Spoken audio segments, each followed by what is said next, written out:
this just seems to be bigger and more ferocious, and of course it's gained a bit of a profile because lots of very rich people have now become the world's most sort of unusual migrants. So many strange things with this one. The negligence of the authorities in preparing themselves, the insurance companies. Something's not adding up. Yeah.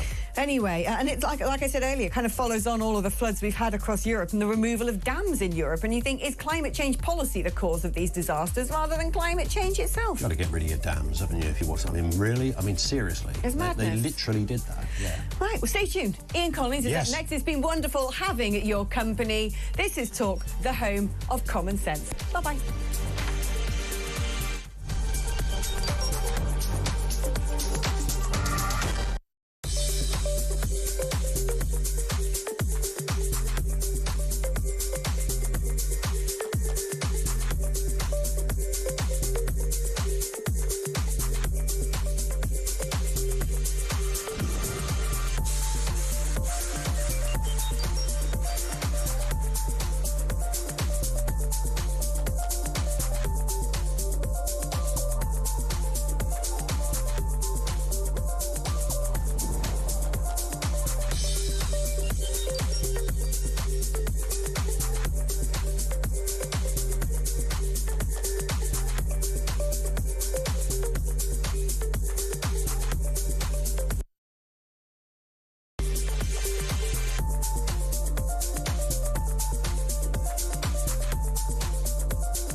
Across the UK, on DAB+, on YouTube, on the app, on your mobile, the home of common sense. This is Talk.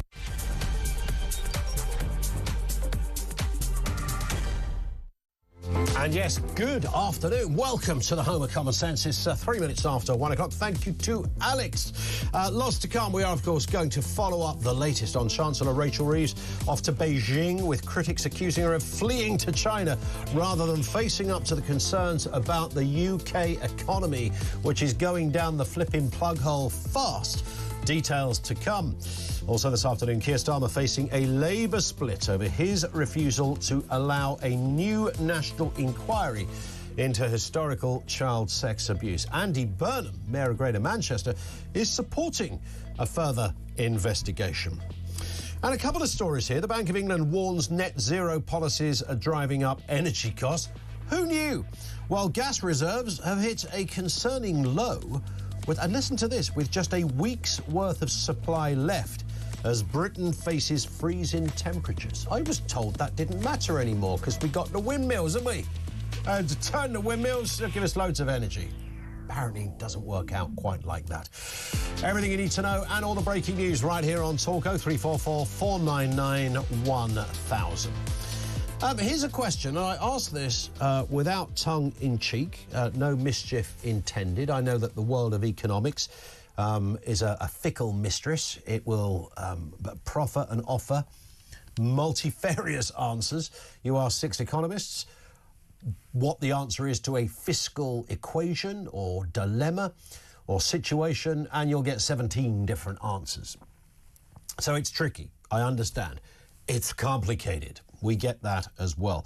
But we are in curious times here at the moment. So 6 months in, can Labour save the economy?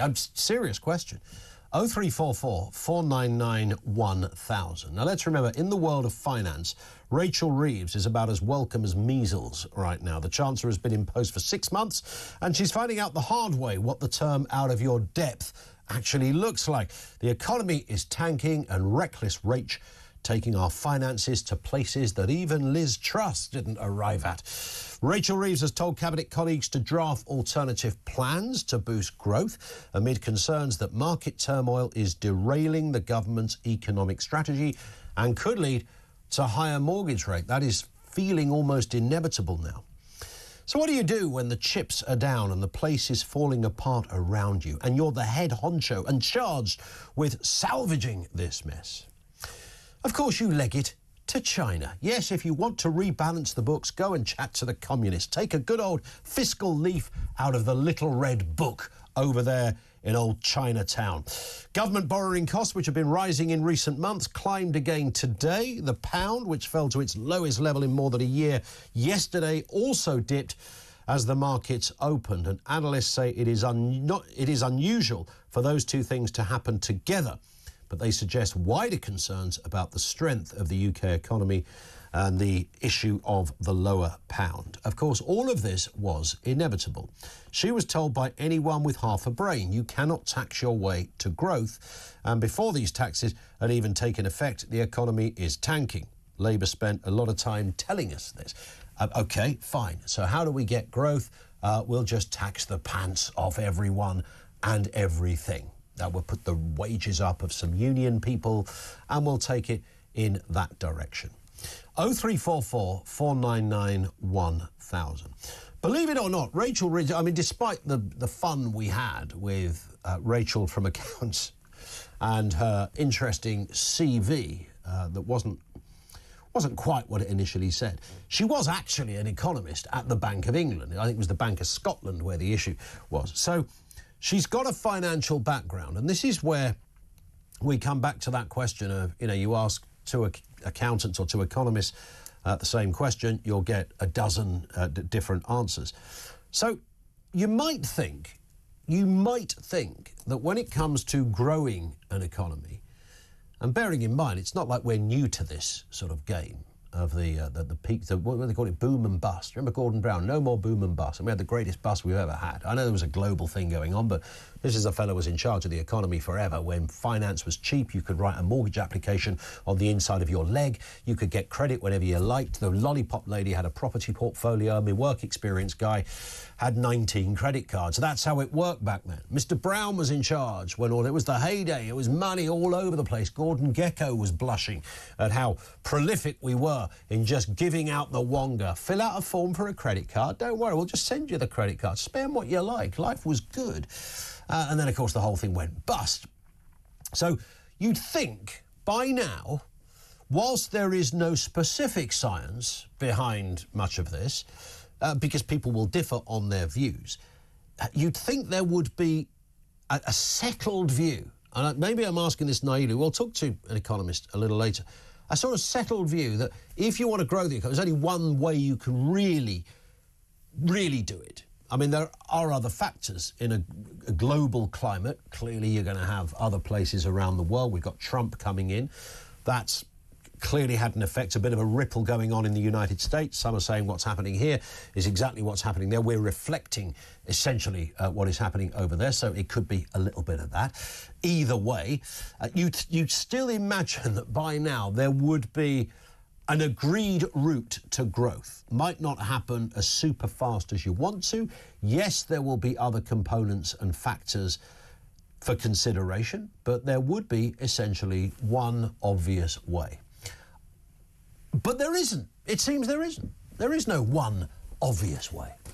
0344 499 1000. Can Labour save the economy? We're going to go word on this and a few of the other big stories of the day with Charlie Downs, who will be with us in a few moments' time, apparently.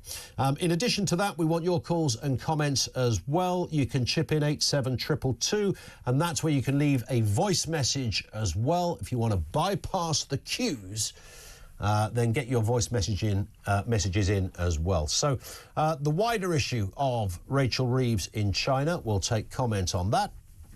And also, in addition, how do we get out of this? And can Labour...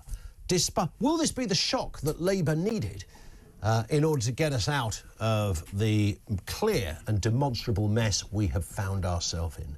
Red Rach is over there in Chinatown as we speak, having a chat with the communists to balance those. That's the place you'd go, isn't it? You go to the communists because they've got loads of advice. They've got great advice for themselves. They'll just, finance everything, and any competition that's out there, they'll try and annihilate it. So, nonetheless, I think she's probably going to come back. I have a sort of an image that she's going to be there at Heathrow, waiting with at the luggage carousel, and 500 solar panels are going to come out the flaps. She go, that's mine. That's mine. Have you got your name on it? Yep. Okay, thank you. Charlie Downs is with us. How's it going, Charlie? It's great, yeah. How are you doing? I'm all right, thank you. Happy New Year. And to you. Good to see you. I was about to use the phrase, can we start a sentence with, in fairness to Rachel Reeves? Is that possible? Well, I think we should always be charitable, even with our political opponents. We'll give it a go, can't we? Yeah, I mean, on this issue in particular of her going to China, look, I mean, sure, it's not a great look that she's going to China in the middle of what is, looking like the beginning of an economic crisis. But at the same time, I think it's better that we have good relations with geopolitical, Agreed. Nominal allies like China. Although, of course, there's a conversation to be had there. I think it's not a huge issue that she's going there right now, because this was a scheduled visit. It's fair enough that she's going. Yeah, I agree, and we can have fun with it. That she's legged it over to the to the red land of doom. But the reality, the irredeemable reality, is here at home, there are problems. Now, she will obviously say, well, we inherited a big black hole of 20... you can't keep saying that, Rach. You've got to move on somehow. I don't think there's anything in any kind of fiscal guidebook anywhere that says tax people more and you will grow the economy. No, but that appears to have been the route she took. Well, this is the mindset of socialists throughout history. And I'm not going to try and claim that this Labour government is like hardcore socialist in the kind of 1970s style, because I think that's a little bit facetious, because that was a different time entirely to the one that we're living in now. I think also that it's tempting to sit here and look at the likes of Rachel Reeves and acknowledge, it's pretty evident that this woman is not really well suited to this job. Rachel from accounts and all the rest of it. But I think actually, if we look into the economic philosophy that seems to underpin this Labour government, I think there's a number of things that we need to say, because within the budget there was an order for public bodies to reduce their spending, efficiency cuts, effectively. But there's never any conversation of, sort of more broad cuts on things that are, non-necessary spending, when we're talking about the interests of ordinary British people. For example, the fact that we spend over £25 billion a year explicitly on foreigners, between asylum and foreign aid and so-called climate aid that goes abroad, often ending up in the pockets of corrupt foreign politicians, by the way, and not helping ordinary people in foreign countries. There's never any conversations about that. There's never any conversations about cutting, for example, diversity officers in the NHS, for instance, on which we spend millions of pounds a year. And that's because I think the economic philosophy that informs this Labour government is fundamentally internationalist. It doesn't really have the national British interests. The last lot were not much better in that respect. Well, they this is the bit point. Of DEI, didn't they? This is the point. Tory HQ. Yeah, and this is the thing with British democracy. Actually, is we are sold the idea that we have a say over how our country is run, because every 5 years we vote in and out the public-facing element of government. But what we forget is the fact that there is a private, non-public-facing element of government that consists of 500,000 people. The civil service employs 500,000 people, and really, at the end of the day, those are the people who are actually running the country. And if you look at the economic philosophy, as you say, that has underpinned this government and the government before it, and the government before that, by the way, maybe even right the way back to Thatcher, it's fundamentally neoliberal. It's fundamentally, it's based on the idea that free trade, international trade, free markets, this, that and the other, are what save in nation. I will bring prosperity to a nation. But I think if you speak to ordinary people now, especially young people, by the way, in Britain, what we're lacking is not the free market. What we're lacking is not international trade. What we're lacking is security. What we're lacking for young people, for example, is the ability to just own a piece of private property, to own a house, right? And to raise a family, to feel as though we belong, feel as though we have a stake in society, and to work a job that we feel, you know, we are getting a fair day's pay for, feel dignified in doing. Because obviously there is this narrative that British people are above doing certain jobs, which is why we need to bring in millions of immigrants every year. Now, I think that this is nonsense. I think that this is a narrative sold to us to justify mass immigration. Because if you look in the past, you know, we had no problems running an international empire on, you know, purely consisting mainly really of British people. And, you know, I just think that if we had a system that actually incentivised hard work and rewarded people fairly for the work they do, we wouldn't be facing the problems we have. But I've already, you know, as I've just said, mass immigration underpins all of this, because all the while we are bringing in millions of people every year, many of whom are not net contributors to the economy, many of whom are taking more than they're putting in. The economic situation is not going to improve, but still, you know, as ever, we see no will to actually recognise this by our governing class. Indeed.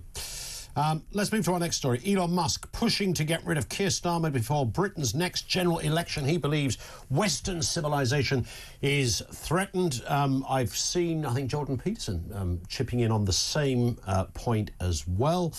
Well, I mean, he's certainly letting it be known what he thinks. It's been revealed that the Home Office is now investigating Elon's tweets. He's also been retweeting British commentators. And here is one you might recognise.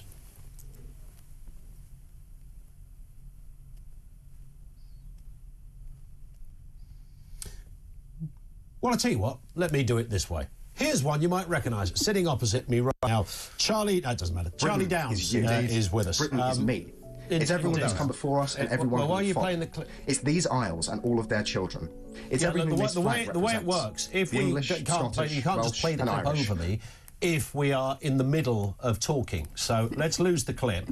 Let's just think about what we're doing. Indeed. Charlie, I do apologise. That's quite all right, yes. So, me and Elon Musk, we're like that now. We are best mates. I know. So he's followed you on Twitter? He has, yes. He's engaged with some of my content that I put out, which is, generally speaking, just pieces to camera talking, as we are now, about the issues that are facing our country. Sure. He reposted one of my videos and he followed me. I've sent him a message, but he hasn't replied yet. Please, Mr. Musk. But anyway, this... Have you blocked him? I haven't. No, I haven't. You haven't blocked him? No, I haven't. You know, look, because he is a nutter, right? I mean, he might be a lovely nutter. He might be our nutter. Well, I think the thing is, right, he has waded into the political conversation at a time where it is extremely volatile, right, especially in Britain.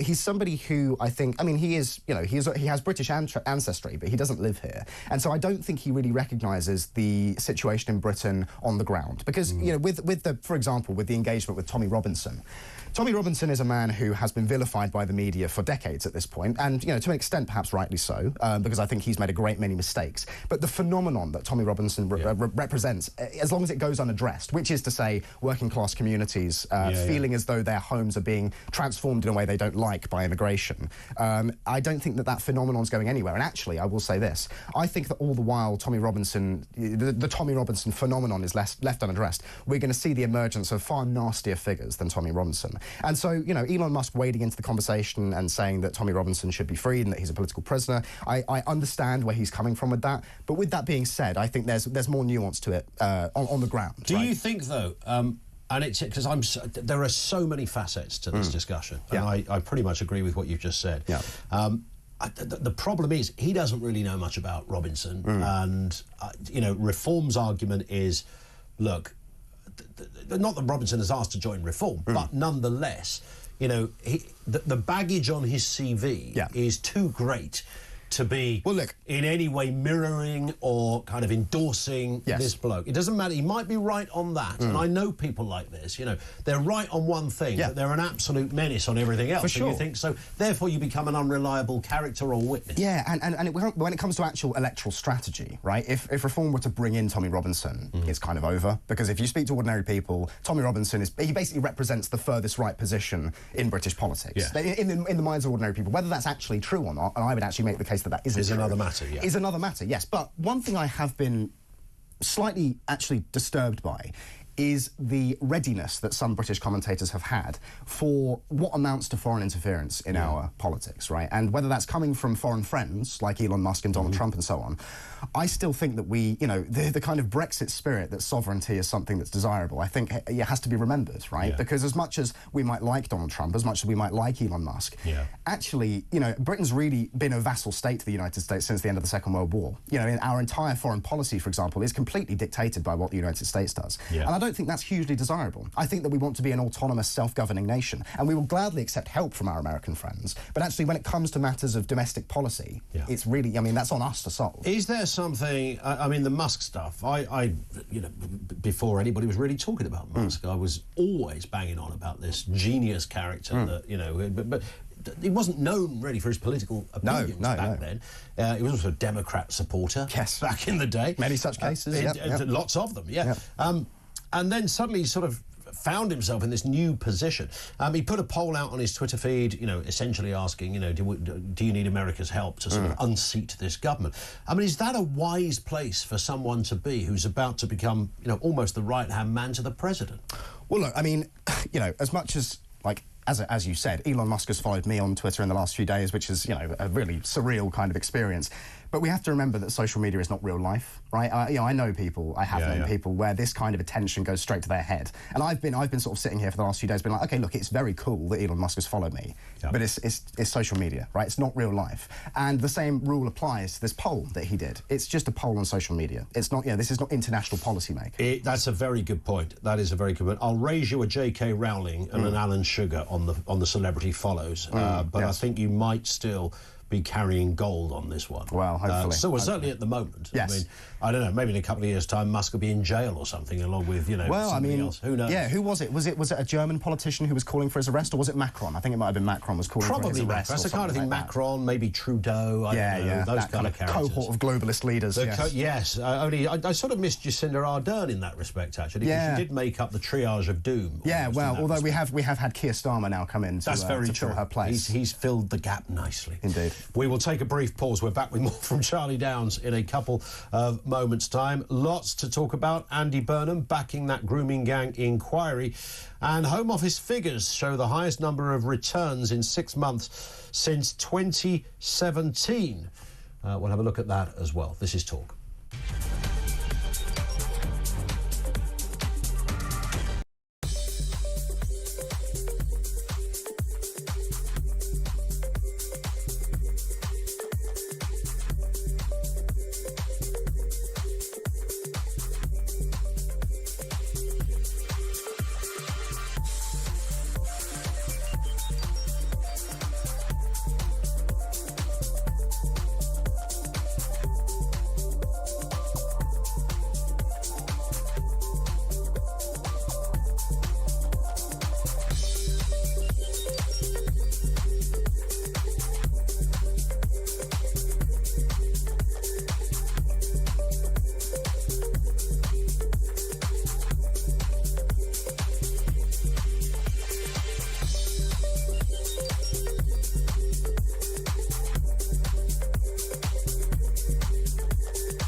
Changing the name of the Gulf of Mexico to the Gulf of America. What a beautiful name.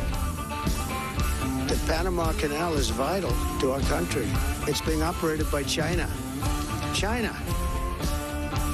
You get rid of that artificially drawn line, Canada and the United States, that would really be something. All hell will break out in the Middle East, and it will not be good for Hamas, and it will not be good, frankly, for anyone.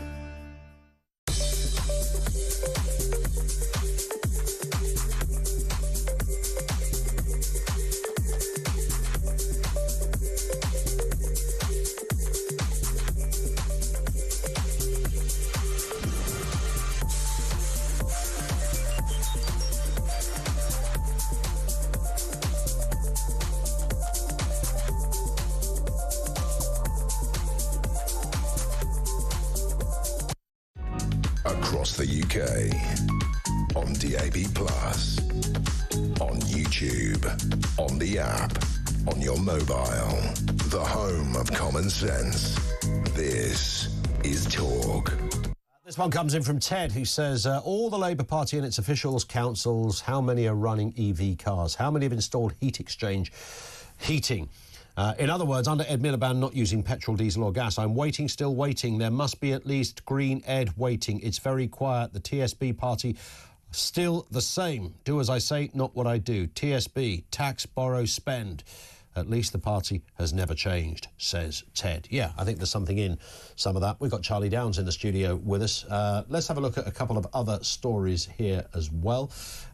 We mentioned Andy Burnham back in an inquiry into grooming gangs. I don't know whether how significant it is when a Labour mayor, as distinct from a Labour front bencher, takes a different view from the Prime Minister. It's not quite. It doesn't quite have the same impact. It's not like David Lammy has come out and said, "No, I want an inquiry," and the whole front bench have said no. But it's still significant that there is a different view on this. I know Andy Burnham comes under the spotlight a little bit under this wider story, but let's have a listen to comments made by Mr. Burnham around about a year ago. This is specifically on the Rochdale grooming gang scandal. It is only by facing up fully and unflinchingly to what happened in all of its horrifying detail that we can be sure of bringing about the whole system culture change that is necessary on this critically important issue. There it is. Now, I know many people say, well, he was part of the system that were not so much covered it up, but maybe that's the wrong way, that's the harshest way, and for some the right way to define this. But, you know, there was a lot of areas of local government, regional government, national government, where this wasn't taken seriously. And Andy Burnham is now saying there is scope for, I think he suggested, a limited inquiry of some sort. Well, it's interesting. I mean, it's not a great look to have a divided ruling class. And this is actually something we've seen a number of times now from Labour in their relatively short time in government. You know, whether that's Rachel Reeves saying there's going to be no more tax hikes and then Keir Starmer coming out a day later and saying, actually, we can't rule that out and so on. Now Andy Burnham breaking from the party line saying that we do need an inquiry. But I'll be honest with you, I mean, the cynic in me says that the phrasing that he's used of a limited inquiry, it sort of suggests to me that what he's actually saying is, look, guys, Labour, we need to seize control of this narrative, right? We can't be allowing this narrative to be defined by people like Elon Musk, for example. We need to be the ones who are actually in control of the public discourse on this. And so, you know, and this is something we've seen in the past, because there have been inquiries into the, you know, what I would call the rape gang problem in Britain. And they have always exonerated local politicians, unfortunately. And I think that probably, you know, maybe I'm being too cynical, maybe I'm being too harsh on Andy Burnham, although I don't think I am, because he is just as bad as the rest of them on so many things. I think Sadiq Khan often gets the attention for being a terrible mayor, terrible Labour mayor, but Andy Burnham's no better. I think that what he's actually saying is, you know, we need to be the ones controlling the narrative here. Because at the end of the day, that's what democratic politics is all about. It's about controlling the messaging. And so, you know, kind of doesn't surprise me that he is calling for this, because all the while it continues to go unaddressed. And this is the thing. I think Keir Starmer is a genuinely poorly skilled politician. I think that if he had any kind of nous about him, he would recognise that, look, this is a problem largely caused by the Labour Party because of our policies of mass migration from, you know, regions that don't share our values, let's say. And also, you know, a lack of kind of accountability for local, you know, local politicians, police forces and so on. if he had any kind of nous, and I'm saying this in a purely dispassionate, value-free way, he would be looking to seize control of the narrative, but he hasn't done that. And he could have done that so easily. He could have said, look, the Baroness J thing took 7 years. Yeah. We don't have to have an elongated, protracted area. We now know, because we've got more information collectively than we've ever had before, and the dots were never previously joined. We've now joined those dots, and there's clearly something amiss here. No heads have rolled. Not enough people went to jail. How is it that so many girls are telling stories of turning up at a police station or speaking to counsellors or MPs being told to shut up and say nothing at all? The curious nature of Anne Cryer, former Labour MP. She raised this in 2002. 2002. This has been going on since the 70s. Only a quarter of a century ago. Yeah. Getting personal threats and backlash from our own pod. You can't say that kind of stuff. Yeah. That needs investigating. Yeah, no, it's just absurd. I mean, this issue really is one of the things that actually got me into politics in the first place, right? Yeah. Because if you when you're a teenager or whatever, you Google your own name, don't you? I Google Charlie Downs. What comes up when you type Charlie Downs is the case of Charlene Downs. And I read that when I was a teenager, and I was like, my goodness, the fact that this stuff is happening in our country, and it's kind of not spoken about. It's kind of a hush-hush thing. Correct. I mean, I'm personally of the belief that I think there does need to be something like a national inquiry, but really what that is, it's like the mafia has investigated the mafia type thing, because a lot of the people who are actually responsible for covering this up and for will be involved in the inquiry. Will be involved in the inquiry, absolutely. And it will no doubt exonerate those people. But what I would say, and I say this, I don't say this lightly, this issue is actually something that I think merits, in some cases, and again, I don't say this lightly, the death penalty. I think that there is a very compelling case for the perpetrators of these, what I would call, essentially war crimes. They're like crimes against humanity level things that have been going on in English towns and cities. Fair point. They merit the death penalty. And I would say also of the bureaucrats, the local councillors, the MPs, the police officers who were involved in covering it up, I would say that there's probably a need for some severe, similar punishment for those people as well, if found guilty. Absolutely spot on. And a final one, Charlie. Net zero is driving up energy prices. I mean, who knew, for goodness sake? The Bank of England has said that net zero driving up energy costs due to carbon permits, which require power plants to pay for each tonne of carbon dioxide they emit.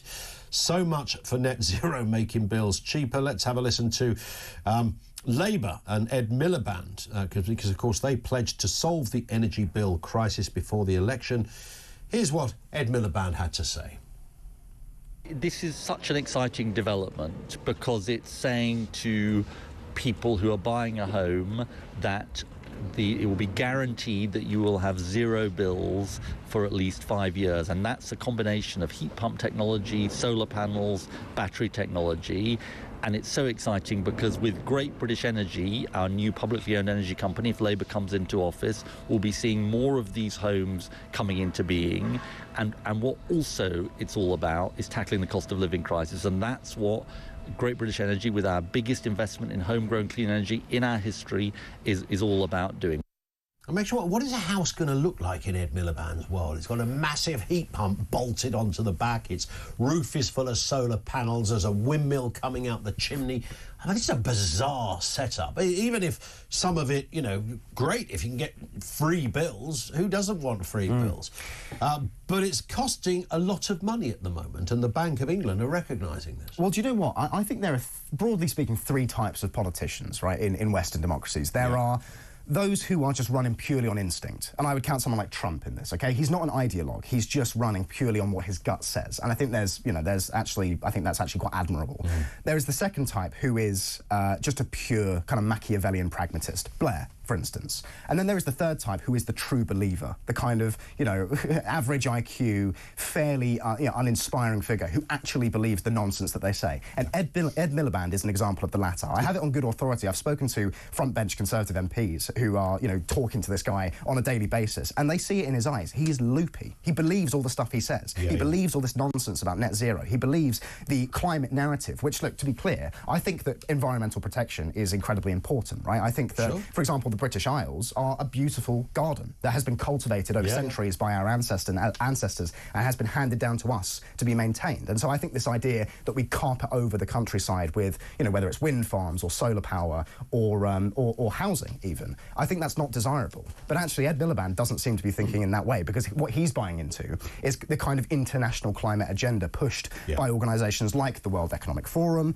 like BlackRock, you know, various unaccountable international bodies who seem to have ulterior motives. You know, I think that there is a vested interest in a lot of this stuff. Didn't Ed Miliband say, Keir Starmer sat there and said, you know, we need to be working with BlackRock. Well, you know, yeah, he met with the CEO. Yeah. It's a bank, mate.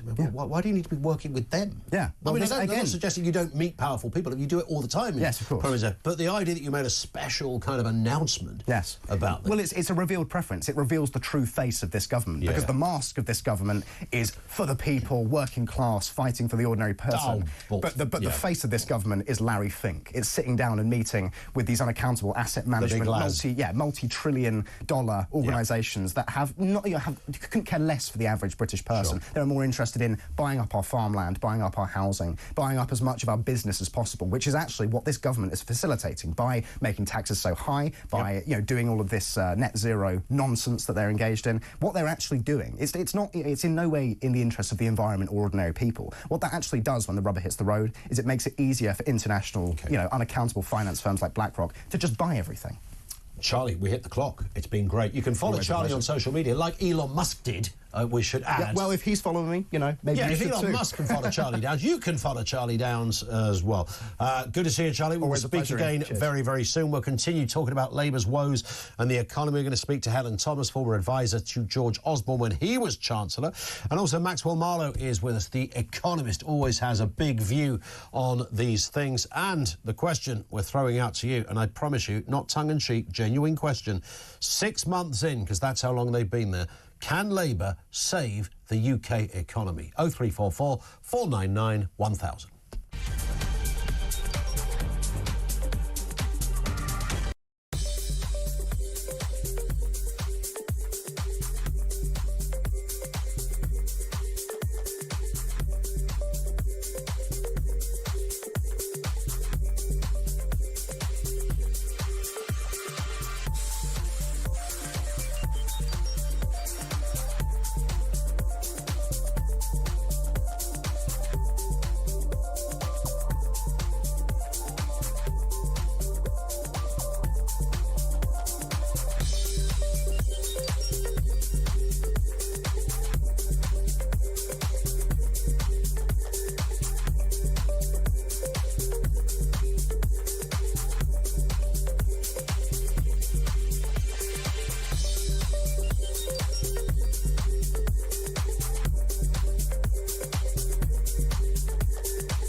Across the UK, on DAB+, on YouTube, on the app, on your mobile, the home of common sense. This is Talk. 25 to 2. So let's continue looking at this story, what is happening with the Labour Party. This comes in from Simon, though, on the issue of our last guest, Charlie Downs. Simon says, Charlie is the future of England. My kids are his age. Unfortunately, one of my kids went to university and came out as a complete melt. She never used to be like that. Now she's finished, she seems to be thawing somewhat. I remain hopeful. Have a great day, says Simon in Devon. Brackets, the last bastion of English civilization. Or is it? Thank you for that, Simon. The Chancellor facing criticism, of course, from the Tories for heading to China for a trade visit as UK debts grow. The amount it costs the government to borrow has reached a 27-year high. Rachel Reeves has asked ministers to draw up some plans for growth. Oh, dear. Having already ruled out increasing borrowing or taxes. It comes as Keir Starmer has rejected Liz Truss's legal threats over claims of economic mismanagement, maintaining his criticism of her handling of the economy. In a moment, we'll speak with Maxwell Marlowe, the economist. First, Helen Thomas, CEO of Blonde Money, former special advisor to George Osborne when he was Chancellor. Helen, good afternoon to you. Good afternoon. Nice to have you with us. Well, you know what it's like when you're there in the Treasury and, you know, everything's hunky-dory and you think it's all good and George has got his abacus working nicely and all the cogwheels are beautifully oiled, and then somebody says something in the Telegraph in a comment piece and then it goes to social media, people start talking, you think, no, this isn't what's happening. Everything is tickety-boo here. This is just scurrilous rumour.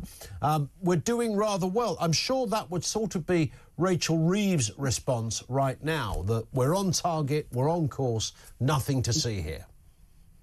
Yeah, well, the noises that we're hearing consistently from the Treasury have been this is normal volatility, lots of things are happening globally, etc., etc.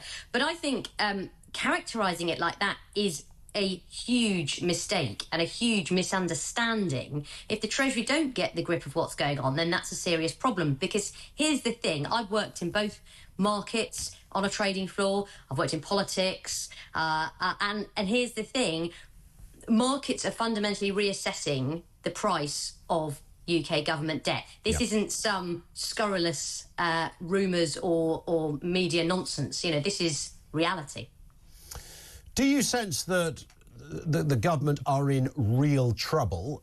Or is this, you know, there are inevitably, you know, it's by definition of running a Western economy in a democracy, there are bumps in the road. Of course, there are global components that will always have an effect as well. That seems to be, I noticed one former head at the, one of the former head honchos at the Bank of England saying, look, this almost reflects what's happening in the United States at the moment. Clearly, there's some volatility over there as they await to find out whether Mr. Trump is going to lob tariffs into the bucket as he starts his new administration. And what's happening in the UK is a reflection of that. So, yeah, it's a little bit wobbly, but economies are always a little bit wobbly. No, I mean, what's going on here is that the UK is experiencing a bigger increase in yields. The spread over those US rates, that is widening. More significantly in the last couple of days has been the fall in the pound. Normally, without boring people the mechanics about bond markets, if an interest rate goes up, a currency looks more attractive and it would tend to rise with that. Instead, we've had the opposite, which suggests investors getting out of that asset. Sure. Because frankly, they do not have confidence in this plan. And that is the real issue. If you're just going to blame it all on overseas factors, you know, the denial element of this is only going to make the matters worse because you're ignoring the verdict the market has passed on your plan. Indeed. And, you know, I know this has been said 1,000 times. It's worth saying again. I mentioned it right at the beginning. I mean, you'd think by now in the 21st century with, you know, everything from Adam Smith and Lord knows who else in our fiscal history, that we'd have at least all agreed that there is a plan to grow the economy. There's a way to grow the economy. You know, of course, there's going to be different views on how you dress it up. But broadly speaking, there's got to be a way to do it. You might think, but we haven't quite arrived there yet. It's alluded, there's no specific science behind it, it seems. But the one thing we should be able to agree on is that you can't really grow an economy if you tax people or things too much. And that appears to have been the unapologetic and rather profound approach from Rachel Reeves at the last budget. Get the taxes out there, hike those things up, and let's see what happens. Well, we kind of know what happens when you do that, don't we? Well, the key part to this is you can do some of that sort of thing. There's two issues here for Rachel Reeves. One is she has no mandate for it. We famously know that we went into this election with the Labour Party promising, read my lips, no tax rises on the working man. Well, look, here we are. We've got increase in national insurance contributions and a bit of sleight of hand, which, seems to suggest the budget that the tax falls on the employer, not the employee. But we can see, this is another element to this, it's very important. The data since the Labour Party have come in, since the budget, has been poor. Stagnant growth, low consumer and business sentiment, and hiring plans going into reverse. That's the immediate impact you're getting right there. So, this isn't just about something happening in a faraway land. This is decisions that have been made having an immediate real economic impact. There it is. Listen, Helen, great to have your views on this. Thank you, Helen Thomas, CEO of Blonde Money, former special advisor to George Osborne when he was Chancellor. More comment coming in from you.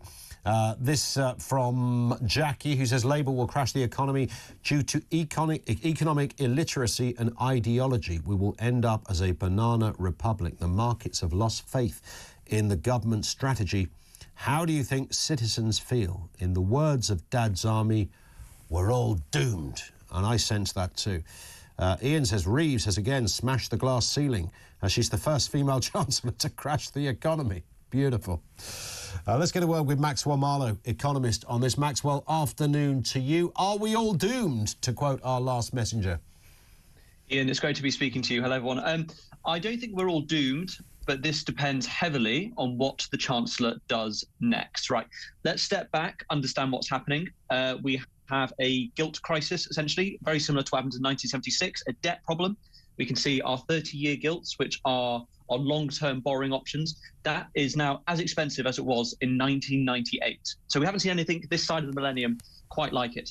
And our 10-year gilts are at a high not seen since 2008, the Great Financial Crisis. Yeah.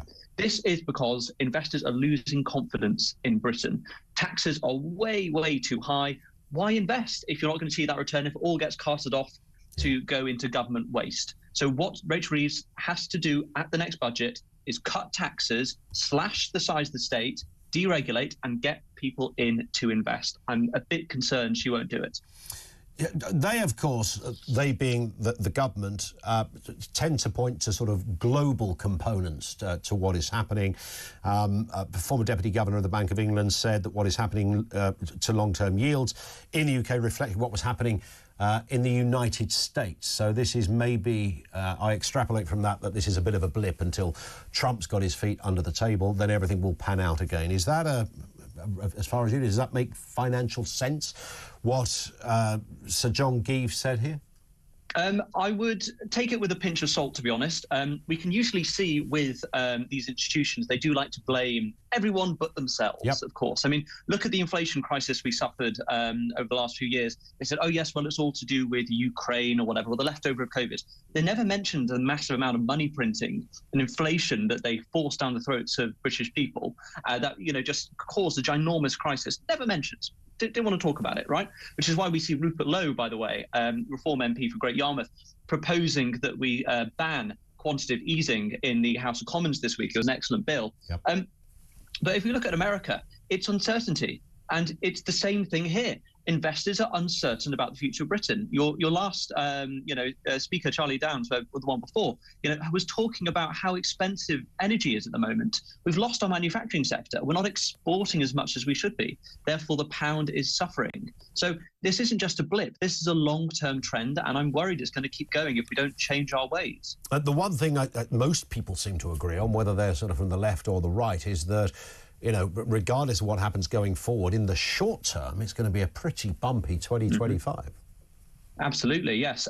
We can see, actually, the government responding to this in quite a strange way. They're trying to crowd in investment in the UK. And what that means, essentially, is that if you've got your money in a pension and, if you're smart, you're going to go in the high-growth areas, so you're not going to be investing in the UK. So they came up with all sorts of schemes to try and get investors to put your pension money into the UK to basically artificially grow our stock market. A lot of that fell on its head, thankfully, because it just wasn't going to work and it was going to impoverish the British people.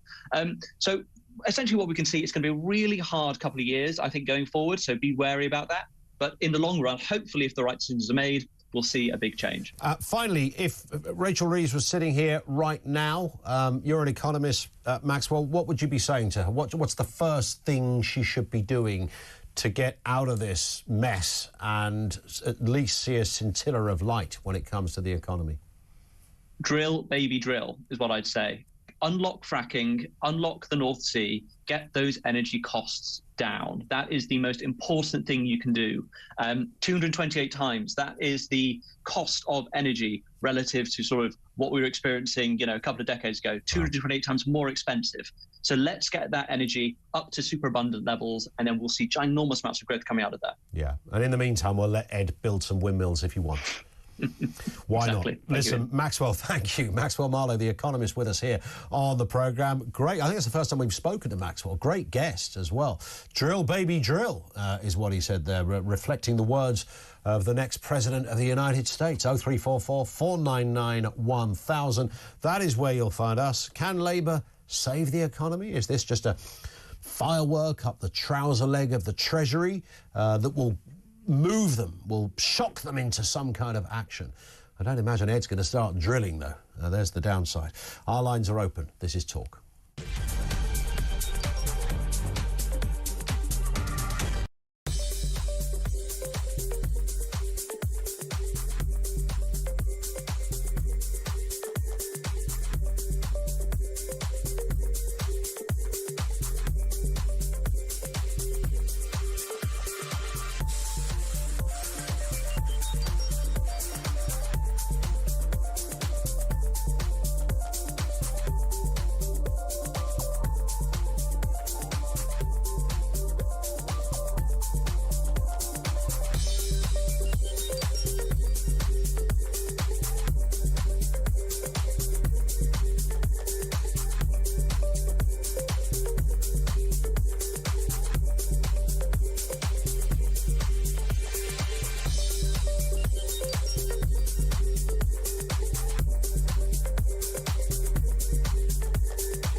The Labour government's counter-extremism unit has been assessing the risk posed to Britain by Elon Musk's tweets.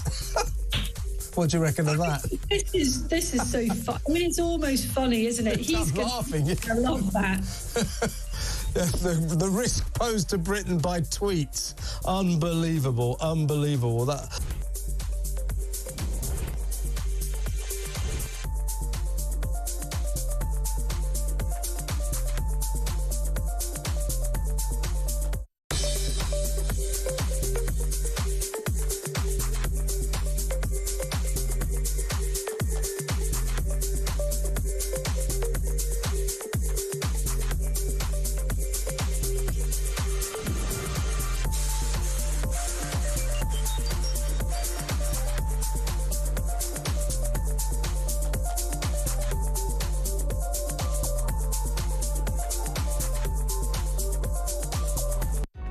Across the UK, on DAB+, on YouTube, on the app, on your mobile, the home of common sense. This is Talk. It is Talk. Let's go back to the phones. Ben is over there in Essex. How you doing, Ben? How you doing, Ian? Good as gold at this end. Yeah, what are your thoughts on this? Are Labour going to save the day? They've had a bit of a shock. Can they pull it back?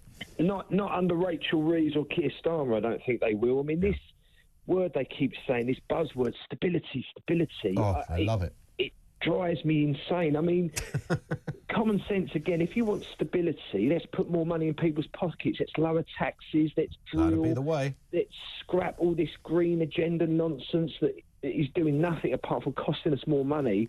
I mean, these people, Rachel Reeves and Keir, are low-energy people.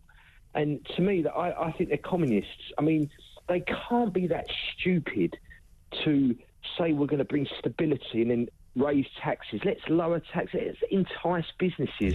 If they're going to turn this around, they need to get people to want to spend money and have more money in their pockets, and it all goes back into the economy. Surely it's not that hard. No, but there's nothing. Bearing in mind there was 14 years of the Conservatives, and towards the end it all went wrong, and I know there was COVID, and Johnson had to cope with all of that, and blah blah blah. Whatever happened.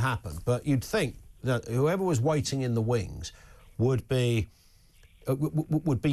the greatest star turn of a government you could imagine, because they had loads of notice, loads of time to put a package together, and what they've come back with appears to be sort of 1970s policies that are doing nothing but the very reverse of what they promised with their stability agenda.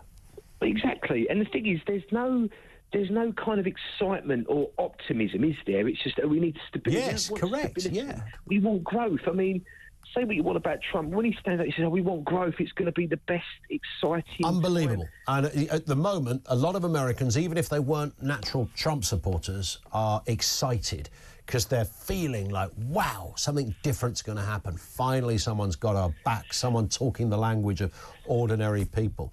We're not getting that with this lot. No. I mean, the thing is, you heard Starmer saying, isn't it wonderful, we've got this first woman who's now sank the economy. I don't care if she's a woman, I don't care if she's a man, what colour she is. We want someone that's going to bring money into our pockets and make the country good. And take our, I don't want to look at my smart meter and see it in double digits by 8:30 in the morning. Exactly. Scrap all this green energy nonsense, which no one wants. Let's drill, pavey drill, lower taxes, try and entice business, and then there'll be more stability because people will be happier. There it is. And all of this transfers into things being better and a better economy. I don't think these people are stupid. I think they're very clever, and I think they're dangerous. That's my view on it. Yeah, got it. Ben, great call. Have a cracking weekend, Ben. Thank you. Ben in Essex. Paul is in Newport. On this same story, Paul, can Labour reverse this and get us out the mess? I don't believe they can, I really don't. I mean, there's no way. You cannot create... you cannot boost your own economy. Bear in mind, Japan's been in a recession for 15 years or something. They can't do it, Yeah. So there is no way. You can't naturally just boost things. I was saying to your colleague there, I mean, I manage a very small company in Newport Pagnell that's been here since 1850, OK? So we've been here 175 years this year. We're on exactly the same site as we've ever been. And in those 175 years, I'm going to guess probably 3,000 to 4,000 people have worked here. Right? And we take up no more space than we ever did. Yeah. Now, at the minute, the government are saying, build, build, build. Well, once you've built on a field, that's the field done. Yeah. You just move on to another field, right? With manufacturing, at least you say, as long as you get good manufacturing with constant order book, all this sort of stuff, you don't take up any more space, people earn some good money, they have some pride in what they do, and things progress. You can't just keep build, build, build, or anything else. The problem is because we've given away the manufacturing, and that won't come back because energy prices are so high. It's a nightmare running a business now, an absolute nightmare. The budget was awful for all businesses. More as much as anything because it's now just so expensive to create in this country. Sure. Until they do something that says, right, OK, make the UK an exciting place to come. We've got intelligent people, we've got a workforce, we've certainly got the numbers. Until they can do that, and you can't do that overnight. That's what you're on about, probably a 20-year programme. Yeah. I mean, it's quite depressing, isn't it, to think that even if you put somebody new in tomorrow, that the amount of work that needs to be done to resuscitate the economy is absolutely vast. It is vast. It's beyond our comprehension. Yeah. On a slightly different thing, but on the same thing, really. you know, very often on your programme, I listen to your programme, it's a very good programme. You get them, everyone talks about, normally reform comes into it. Someone talks about reform, okay? And reform is the great hope. We're all hoping. Now, I'm hoping, and funny enough, I used to be Conservative, and then I've joined Reform. I paid me 25 quid and I joined them. Mm-hmm. But I'm hoping they are Reform. I'm hoping they're not the tinker at the edges party. I'm hoping that they proper reform it. If we say that the NHS is broken and the road system's broken and the school systems, the education, but the governmental system is as broken as everything else. I mean, how can it be? So, I mean, there was just before or during the electioneering, I can't remember, it was a woman. A woman came on and said, how can it be that a politician can do almost anything and will avoid prosecution? Yeah. But, I mean, given what's at stake as well.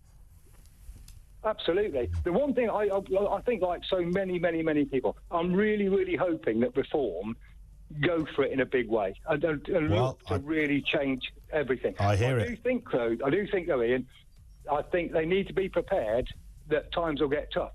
Times will get tough, and I think they need to bring on board some other kind of expert voices so that you're absolutely right, Paul, that we can be satisfied the credibility that we need to be there is absolutely there and growing. Paul, great call. Thank you. Have a great weekend as well. That's Paul in Newport. More where that came from. 0344 499 1000 is where you'll find us. Are Labour going to turn this around and save the economy?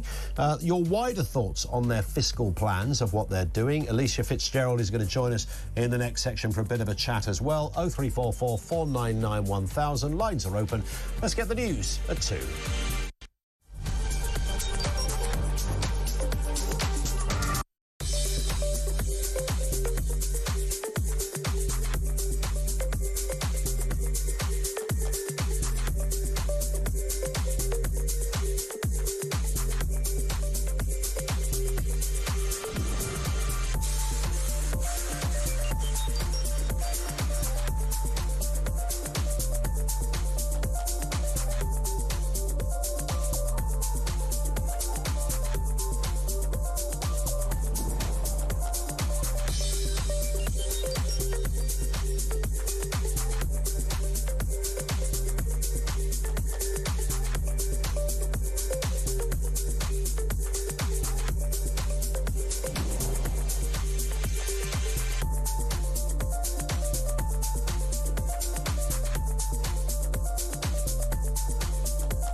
Across the UK, on DAB+, on YouTube, on the app, on your mobile, the home of common sense.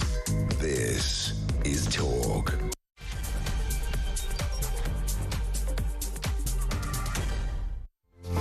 It is Talk. Welcome back to the Home of Common Sense. Coming up on 3 minutes after 2 o'clock, we are discussing, of course, Rachel Reeves. She's flown to Beijing, with critics accusing her of fleeing to China rather than facing up to concerns about the economy. The economy is not in a good place, and it's projected to kind of hit even more bumps in the road.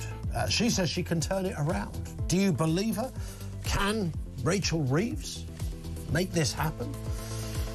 Your calls on that accepted throughout the course of this section as well. Also, Tory leader Shamima Begum says the government's education plans show it's under union control. She's calling it Jeremy Corbyn's Labour, led by Keir Starmer. We'll look at that in more detail in a few moments. And Shamima Begum could be running free within days of Syrian Defence Force guards holding her, and thousands of ISIS terrorists come under attack from Turkish airstrikes. What are the implications? Does it mean she's coming back here? We'll have more on that shortly. 0344 499 1000. By the way, I'm quite intrigued by the lynx that have been spotted in the same area where a pair of wildcats were captured on Thursday. This is in the Cairngorms in the national park there.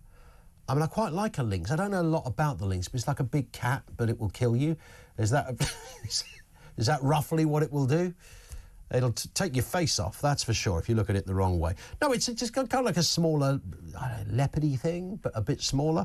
Do we need to catch them, I think is the point. Do we need to catch these things? I'd leave them out there, for God's sake, having the time of their lives. They were once native to this country, and somebody probably shot them all and trapped them and made coats out of them.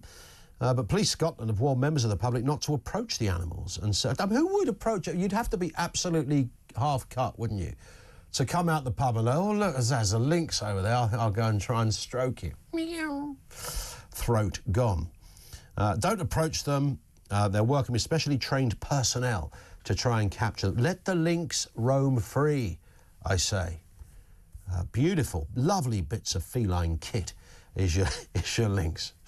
Let's speak to Alicia Fitzgerald, political correspondent and also lynx expert. Alicia, good afternoon to you. Hi, Ian.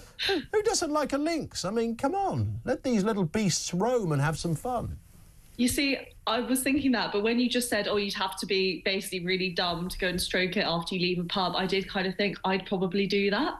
Oh, look, it's a little cat. Look, let's have a stroke. Yeah, they're quite sweet looking. Three fingers less later, that might be the problem. But, of course, we used to have wolves and probably bears and stuff back in the day, if my history lessons are correct. I mean, way back, I guess. Yeah, I mean, not like in the 80s or something. I was like, that would have been I something. don't remember the bears walking around my childhood. But... Yeah, no, I have no memory of bears other than Rupert, and I think that's it, and maybe Winnie the Pooh. And Paddington, of course. But all the good bears. But the wolves, I think, are being reintroduced to the climate somewhere, I think. But I guess... Are they? I think so, but you'd have to be behind a fence, wouldn't you? I know we obviously you're not on to talk about this, but it's nonetheless it's probably the most compelling story out there at the moment. Where are the lynx? They may be more interesting than the UK politics at the moment, that's for sure. Well, indeed. Well, Rachel Reeves is probably quite happy that we're talking about lynxes and not the economy. There's a link, and it's one of those situations where she gets accused of legging it for the hills because she's gone to China. Look, I get it. We can have some mischief with her foreign trip. It was penciled in a while ago. I think the Governor of the Bank of England is with her as well, and various others that know their way around a spreadsheet. But it's obviously not a good look when the person in charge of the economy isn't there when the economy is going down the Swanee. I guess so, but the trouble I always think of being in the top job in a department is that you are always the person that's seen as the face of the department. So in this kind of situation, they're not going to send someone like maybe Darren Jones, who's obviously also senior in the Treasury. He's not going to be the person who's going to be seen as the statesman, the person who goes overseas. That is always going to be in Rachel Reeves's remit. So in this situation, although the timing is really bad, there probably was actually little choice. If she was going to cancel the trip altogether, it might have been really difficult to try and find another opportunity to actually make that trip happen.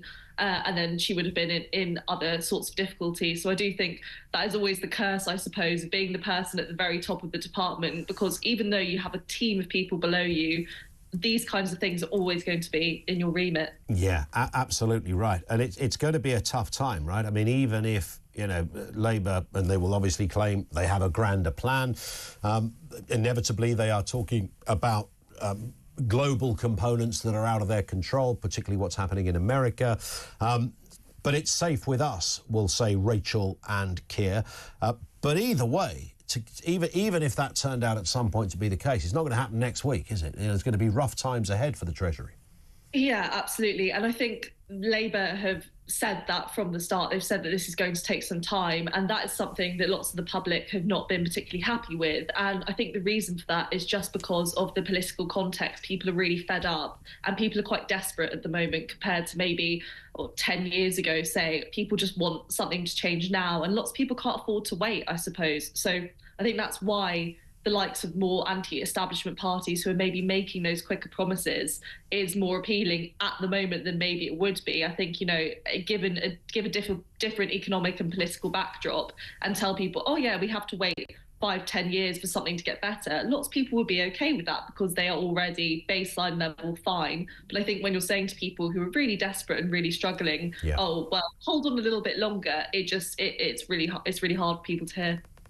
Indeed. Let's talk about something slightly different here. Elon Musk. Who would have thought that he would be so regularly popping up on current affairs and political agendas? But he's absolutely put himself right in the thick of it, rightly or wrongly. I mean, it's a bit bizarre, it's a bit weird, and some say it's a bit dangerous, with apparently our security services looking into, you know, what he's up to as well. But he's reportedly holding private talks about removing Keir Starmer, fearing threats to Western civilization.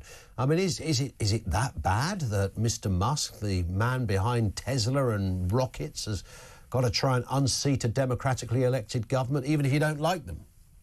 I mean, it is quite fascinating just how much interest Elon Musk seems to have taken in UK politics, particularly after the US election. It seems to be his main focus. I mean, if you go onto his X account, pretty much all of his posts are to do with either reform in the UK, ousting Keir Starmer, Jess Phillips. I mean, he's taken this really active interest, and it has, I think, made a lot of people just think, why the UK? I mean, there's so many countries with interesting political issues at the moment. Why have you kind of honed in on us? But I think this is interesting because, yes, he's saying he's having these secret talks, but I don't really know, who are these talks with? And I wondered that. Yes, with who? Yeah, with who, and who actually would Elon Musk be able to harvest the power to actually remove Keir Starmer? Of course, Elon Musk is really influential, and him, A, being so wealthy, and B, also having the control over a huge social media platform is super influential in politics. But is it enough to actually remove a democratically elected prime minister? I'm not sure. And I think it'd be interesting to know kind of who these talks are with. He's also had talks, Mr. Musk has streamed a discussion with German politician Alice Weidel, who's known as pretty much a hardened right-winger. I know that term we can often use very loosely, but you take the point. That sparked a backlash from Germany's Vice-Chancellor and opposition as well. So it ain't just us. Spanish MP as well, Pedro Sanchez, has warned Musk's actions could enable fascism, calling them attacks on institutions and democracy. What a funny time we're in. It is a really weird time. It's so interesting to think that, you know, 5-ish years ago, when you think of Elon Musk, you think of him as the kind of spaceman and maybe the Tesla man, just about at that stage.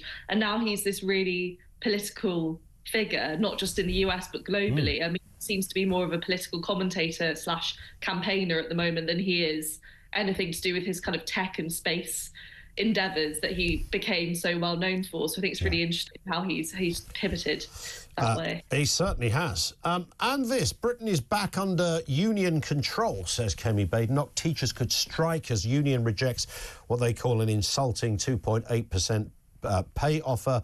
Kemi Badenoch claims Labour's education plans show that it's unions that are controlling the party. She criticises Keir Starmer, stating he fronts Jeremy Corbyn's policies with union influences.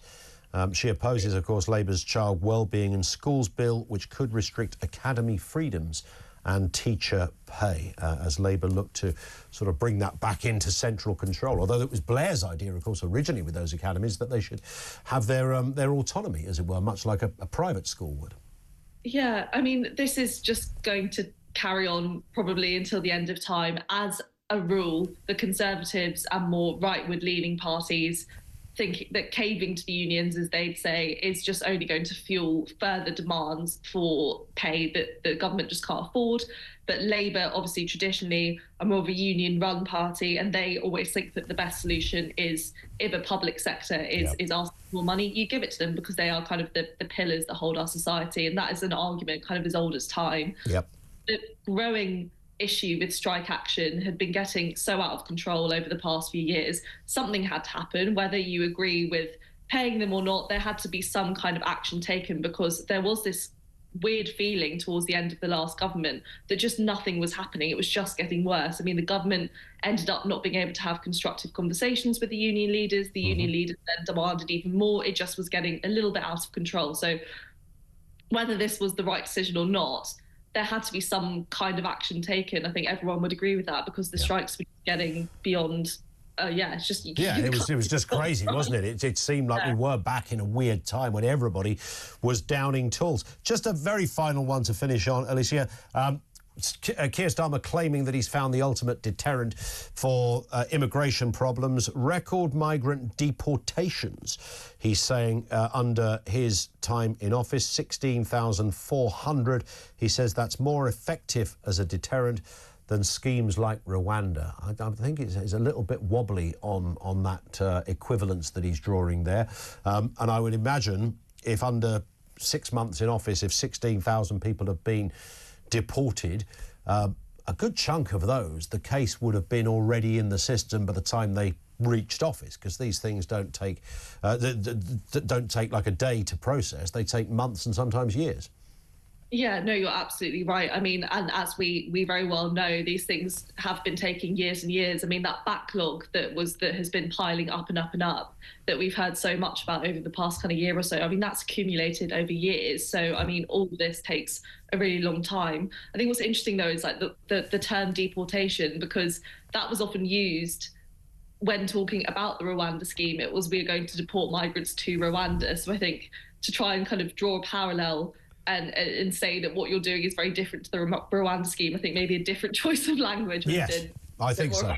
I think so. Listen, Alicia, thank you. Always good to have you on. Alicia Fitzgerald, political correspondent of this parish for some time now, of course. Thank you to her. I should just bring you a little bit of Lynx news as well. Tim Bonner, Chief Executive of the Countryside Alliance, said there may well be a case for reintroducing lynx to Scotland, but that must be done properly. It's illegal and utterly arrogant to release predators into the countryside without proper consideration of their impact on domestic animals and vulnerable wildlife, without the consent of the local community and without any process to monitor their impact. Those responsible should be prosecuted and punished in exactly the same way as any other wildlife criminal. Do you know what? It's fascinating. A couple of years ago, I was writing something that suggests that the lynx that are out in the wild have escaped a private collector? You think we don't have we have a lot of private collectors, and there was a piece of research a couple of years back that I did looking at applications for different animals that people have made to whoever you make it to, you know, the kind of agriculture department, I would assume, and something to do with import and borders. And the list was unbelievable. There was even, I think, an elephant on the list. I'm pretty sure there was an elephant. It wouldn't have been for a circus either. But yeah, people buy stuff. So whether it's that, I don't know. Have they escaped a zoo? They might have done. But of course, we can joke about leaving the lynx alone, but Tim Bonner is absolutely right. I mean, out in the wild on their own, they probably wouldn't survive very well. And if they did, it might be that, you know, they've gone after your pet dog. Nobody wants to see that, right? Craig says, can you ask a lynx expert if Lynx Africa is better than Jungle Fresh? It's a very good question. I would think Lynx Africa seems to be the one that, you know, all the cool kids are talking about, right? I'm just guessing here. Alex says, this is Grumpy Alex in Essex, it's all very well to say drill, baby, drill, but generally we're not the ones that would have to put up with the drilling. The US have the luxury of having their own oil away from big populations. We don't. We need another way other than that. Nuclear isn't an option, as people don't want that near them either. We're just totally stuffed, says Grumpy Alex. And the other thing with nuclear, it would take some time to get this into action. If they'd done this back in, if Cameron and Osborne back in 2010 had gone, right, we're going to do what the French do. The French have got this thing licked. They know exactly what they're doing. Nuclear power all around. In fact, most of the nuclear in this country, I think, is owned by the French. Don't quote me. I think that's broadly the case. If we'd done it back then, we'd have been completely self-sufficient and it had been flowing out of the taps like there's no tomorrow. But we didn't. There was no will. And now we have this problem. 0344 499 1000. We'll come back to more of your calls in a moment. Anything we've talked about, there's a load of stories out there. Happy to take your calls and comments. And the one we threw at the beginning, despite the economic bumps in the road, can you trust the Labour Party to save the economy? It doesn't look that way at the moment, even though Big Rach has nipped over there to China to take a fiscal leaf out of the little red book and maybe come back with a shed load of solar panels to boot. Despite that, can she turn it around? Our lines are open. This is Talk.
She's supposed to be the Chancellor that delivered growth. That was the main economic mission. Not the main economic mission.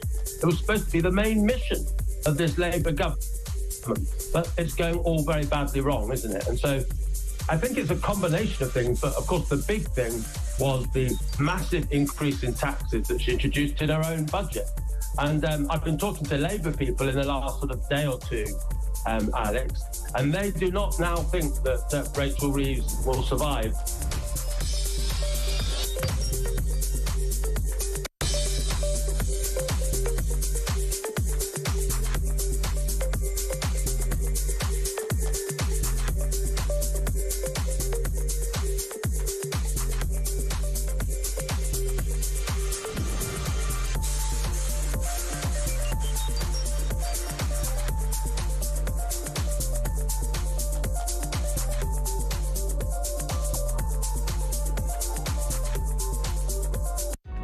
Across the UK, on DAB+, on YouTube, on the app, on your mobile, the home of common sense. This is Talk. This in from Kaz in Bedford, who says, Rachel from accounts should be calling an emergency meeting, but the trouble is that calling off her China trip would not only offend the Chinese, but also spook the markets, as it would be a signal that a financial crisis and exacerbate the situation. The bottom line is the bankers might need to visit China, but she shouldn't have been going there in the first place. I can't quite work out specifically why she's going there, other than maybe to put an order in for some solar panels. Has Green Ed, Steady Eddie, gone over there as well with her? Maybe he has. Who knows what's happening? But we know what the Chinese system is like. I mean, the Chinese system is a horrendous system, by the way. And I know you have to sometimes break bread with people who are ideologically and politically on the other. I was about to say your enemies. Well, yeah, I think you could call certainly the Chinese system that. But they also happen to be the second biggest economy in the world, and they are growing super fast, and some smart money says they will overtake America very soon. So, yeah, you've got to get inside the tent. I understand that, because when the rubber hits the road, you want to make sure that these are not going to... these are the people that are not going to start causing real problems for you. So, yeah, a bit of press in the flesh. I get it. Other than that, I'm not absolutely sure what she's destined to return to this country with.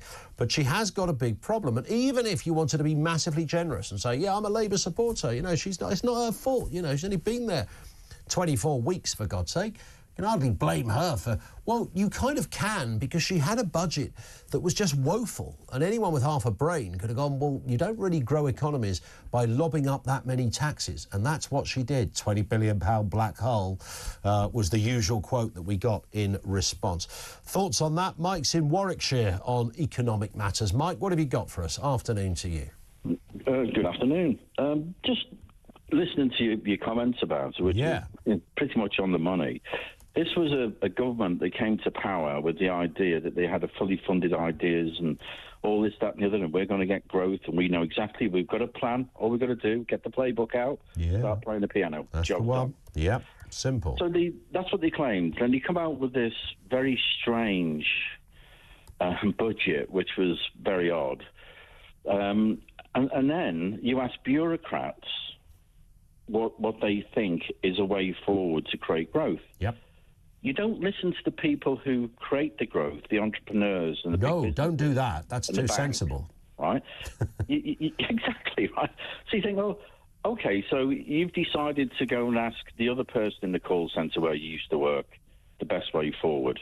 Is that how we're going to do this? Because it isn't going to work. And as a result of that, I'm old enough and been in business long enough that I know quite a lot of people.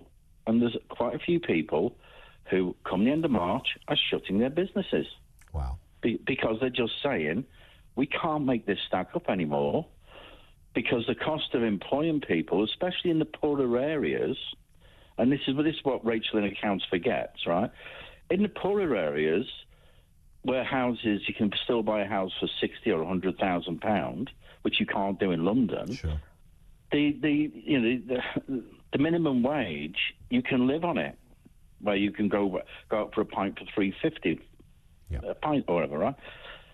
So what she's forgetting is that they're the people that she's attacking. She's attacking the poorest in society with this budget, and they're going to lose their jobs. It won't. The bankers, it'll make no difference. So if you've got a job and you're getting paid £50,000 plus a year, your boss will look at it and go, it's going to cost me an extra £600. Yep. Who cares, right? But if you're running a business that's really tight, and you'll say a business of cleaners in the Northwest, where the only way you can make it work is to pay minimum wage, and people will be shouting at the radio now, oh, you can't do that, that's blasphemy, how dare you, and all that. But they can live on that money because everything's cheaper there. Of course. Right? And that's not to say that the wages shouldn't go up, by the way. They should, and I believe in a fair wage. But they're the people who are going to lose their jobs. And then they're going to lose the taxes. Then those people are going to be on the doles. Then the council are going to lose their taxes.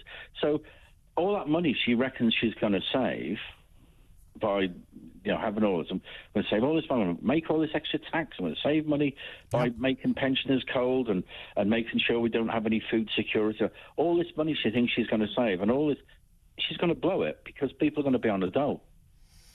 Do you sense that what's around the corner then, Mike, is that bad? Do you think that there is something really quite horrific about to happen? Yeah, it's a car crash because you can't take a country, and I don't care if you're a Labour supporter or not, you cannot take a country that was in 2.7% growth with some idiots behind the wheel, because let's face it, so the Conservatives weren't doing an outstanding job. Yeah. But what you've done is you've asked somebody else to drive the car who hasn't even got a licence. None of these people have run businesses or been really involved in any businesses. They're all bureaucrats.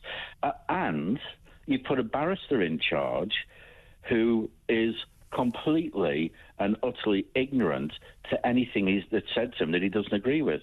He just does the barrister thing. He stonewalls you and then comes out with another glib remark, smash the gangs.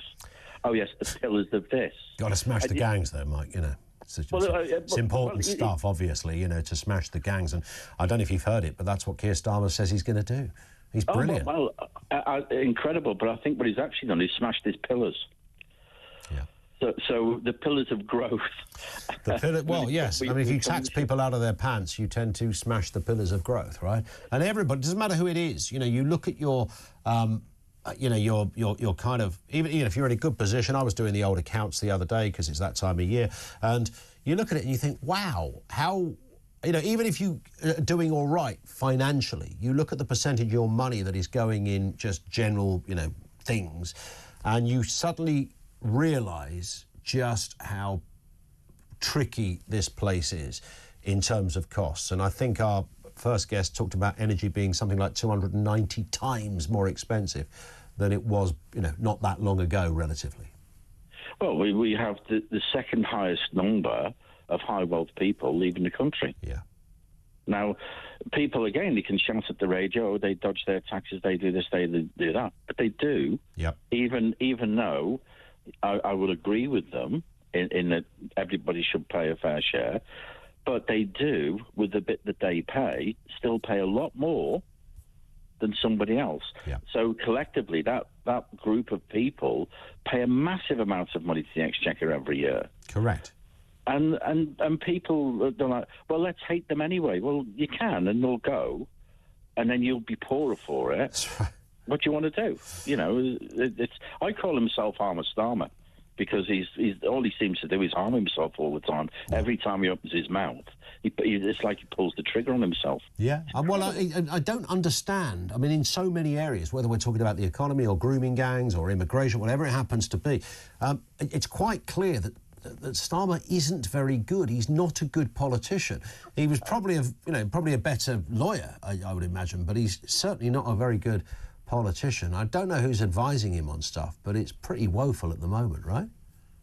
Well, Keystone Cops, I reckon. Yeah, I think that's generous, frankly, Mike. Yeah, but they're not on a good day. That's true. But, it's quite astounding when you actually sit back and look at, since they've been in power, I can't think of a week or even possibly a day that's gone past where there hasn't been a story out which has been very negative. Sure. I've also never known any party to get the free ride that they get off the BBC. The BBC, the free ride that they're giving them is unbelievable, absolutely unbelievable, because they're not bringing any of this stuff up. And when it hits and people start suffering and they start to say, oh, what are they doing to the farmers? You know, go and look, you realise the only reason that those farms are worth so much is because land prices have risen over the years. Yeah. That's it.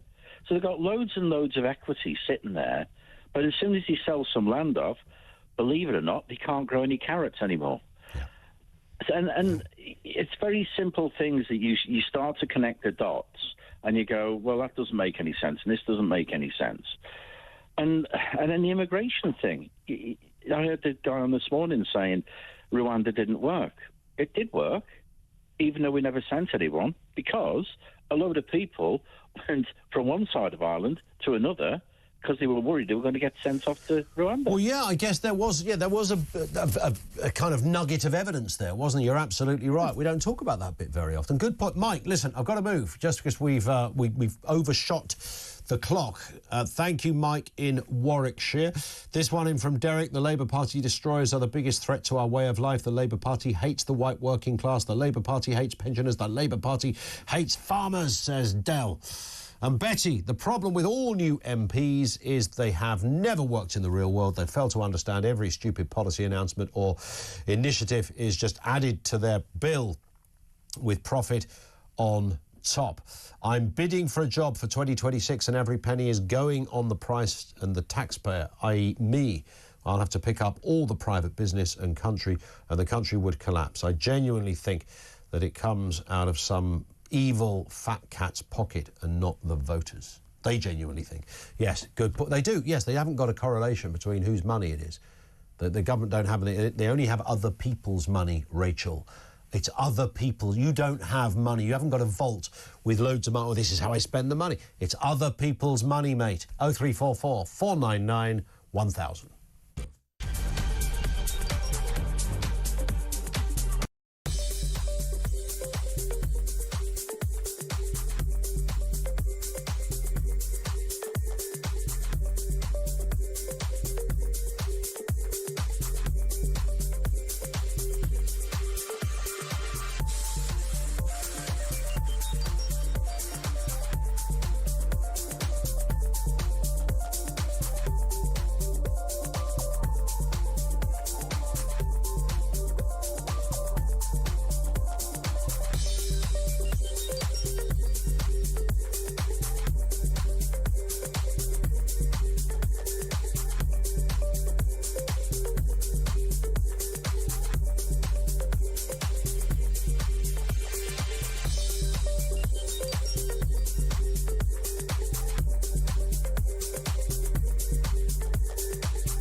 Across the UK, on DAB+, on YouTube, on the app, on your mobile, the home of common sense. This is Talk. 25 to 3 here on Talk. Now, Shamima Begum, the 25-year-old ISIS bride, could be freed within days from a Syrian detention camp. She's been held at the what they call the brutal Al-Roj camp, surrounded by dangerous ISIS loyalists. The camp, run by the Syrian Defence Force, has come under heavy attack in the last 24 hours from Turkish airstrikes and, of course, Syria's new government. Let's speak with Andrew Drury, journalist and filmmaker. He's interviewed Begum on several occasions. Andrew, good afternoon to you. You can shine some light on this. Is this a moment where Shamima Begum will be thinking, wow, I've really lucked in here, or does this make it even worse for her? It means she's lucked in or lucked out. Well, indeed. Her position around those, as you just rightly described, I've got fixers and camp guards who's been in contact over me over the last week. Basically, they've been attacked, the SDF, as it is on all sides. And Trump impacted on this with his statement of us policing police will bring them back. And his friendship with Erdogan hasn't helped. And then he said he's going to take the 2,000 US troops away from northeast Syria. So my friends in the SDF, including guards and everything else, said, well, they're just going to open the gates of the prisons. Not just Roj. Roj is the more probably not such a bad place to be. It's mainly women. It's not the danger, it's the whole camp we worry about. Yeah. Because that's the empty Raqqa, and they're in this whole camp, and if they open that up, it is the gates of hell. We're really in trouble. When you say we're really in trouble, in what respect, Andrew? Describe that for us. Well, the ISIS fighters will just be set free. Yeah. In the whole camp, there's thousands and thousands of ISIS fighters. It's not just 100 or 200, it's a whole village camp full of ISIS fighters. I think Shamima, if you want to talk about her position in Roj, she's already had attacks with inside the camp as far back as probably 6-7 months ago. She could end up probably killed by the other women in the prison. She fears for her life every day anyway. So I would imagine that she may not leave that camp alive in any case. Yeah. And what is her, why that fear? Is it because she's seen as a, despite what we might think, she's seen as a Westerner over there? Is that the issue? She's given up her religion, that's what they see. Right. Yeah, her Islamic faith, or Wahhabism, she's now, she's gone over to the West in their view. And to some people, that is a death penalty issue. Of course. Yeah. Yeah, I heard from her just a few months ago, asking, it was definitely her. I've only got 2 people now in the camp. One's an American girl and one's her. Yeah. I had a contact asking, do I want a story about Shamima? Which definitely was her, but they wanted $300-400 for it. It was definitely her. I went along with it because this is how desperate she is. I've sold stories about how I think that she is a dangerous, evil person, which I do still believe that. She was asking me for money, that's how desperate. And she gave me a bank account in Libya to deposit the money so she could get money. So she's desperate. Yeah. Is there no way out if somebody like her decided, right, I'm going to make a run for it, I'm off to, I don't know, northern France, try and get back to the UK? I don't say that facetiously. Is that clearly what she would be thinking? Yeah, that's the only place she knows, isn't it, the UK? All it takes at the moment is, getting a dinghy. We've got nobody, we've got no way of telling, well, we can tell who she is, she's quite obvious. But you cover yourself up because of her religion. She could be over her. We've got no means of seeing who's coming over. Yeah. And it's also that Roj camp. If they all leave Roj camp, who are we to gauge who's coming in, who's coming out? Absolutely. That's, in many respects, she would be the least of our problems. She would, but we've already got problems over there now, because I spoke to my fixer yesterday. So all of us celebrating the end of Assad, those prisons that released those people from the prison, my fixer told me 2 or 3 of them are murdered and gone back out of prison, and they've murdered again. So, but the new regime over there haven't got any police system or military system. Wow. So these prisoners are not where anybody knows. So they're already trying to rearrest people that were in prison. Right. This is the definition of chaos, right? It really is that. It is. And I can see Shamima, or that prison, from the people I know, close contacts of mine, say those gates could be open within months. So her closest chance of getting out is now. Forget the appeals. Yeah, I was going to say, what would be a good result for her? And that would be getting out now, yeah? I would have said so. And I was asked on these interviews, Trump said, release the British must take the British back. Well, I would say to everybody, she's not British. She's had her citizenship taken away from her. They're not our problem. Yeah. This looks like a pretty grisly story still to come as well, with huge, as you said, Andrew, huge implications for us outside that of Shamima Begum as well. Andrew, thank you. Andrew Drury, the journalist and filmmaker with us on the programme. He's interviewed Begum a number of times, but as he said, if those camps are just opened up, you've got thousands of, ISIS characters that are suddenly on the loose. You can see the direction of travel. They'll, some of those people will collate and mobilise and decide where they want to go next. And naturally, I think, not perhaps too cynically, you might go, well, northern France probably looks like a pretty good option for some of those people. We'll have more details, of course, as that story emerges. This one in from Jez. Reeves and Starmer, it does sound like a double act, doesn't it? Are 2 of a kind, says Jez. Cause chaos, then flee to another country to hide from the backlash. It is pathetic. Well, she's gone over to China, isn't she? So That's where she is. Gary says it's very difficult to grow an economy if you have a government whose underlying core principle is for big state, because that requires high taxes and high regulation, which both tend to suppress economic growth. And make no mistake about it, Starmer is a big state government. Absolutely. That is in their DNA. They absolutely believe that economies and countries function better like that. And that's probably why Reeves is in China, because the last time I looked, they love a bit of big state over there in China. Matt's in Cheshire. What do you got for us, Matt? Afternoon. Hi, good afternoon, Ian. It's a glorious day here today. Yeah, you got snow there, by the way. We've got like a light smattering of frost. And clear blue sky. It's beautiful. And what's your temperatures? I know it's a British thing to talk about the weather, because we've got, I mean, it's currently 0 degrees here, but when I took my little one to school this morning, it was -4. Yeah, it's about -4, but it doesn't feel that cold because the sun's out, so it's quite nice. It's weird, isn't it? Yeah, it doesn't quite feel. I mean, it's pretty cold. You wouldn't want to go out in your swimming trunks, but it doesn't feel like it's -4. Spot on. No, it doesn't. What have you got for us, Matt? Away from the weather. We're under the illusion that Labour want the economy to improve. Basically, they want to punish the private sector, so the working class suffer, because communists hate the working class, because we don't fall for their BS as much as the middle and upper classes do. So basically, they want to shrink the private sector and increase the size of the public sector and make them the kings of us all. Starmer was always going to be a Corbyn in Blair's clothing, and the idea that there's any talent on that front bench, even if they wanted to improve the economy, they wouldn't have a clue how to do it. I was listening to Charlie Downs before, and I was thinking at 23, he's smarter, more intelligent, more articulate than everybody in the Labour cabinet. 100%. So I just thought, it's kind of weird, isn't it, that that's where we're at? No, I mean, I'm going to say it again and again and again. We up here knew how abysmal, atrocious, talentless, pathetic and useless these people are. Yeah.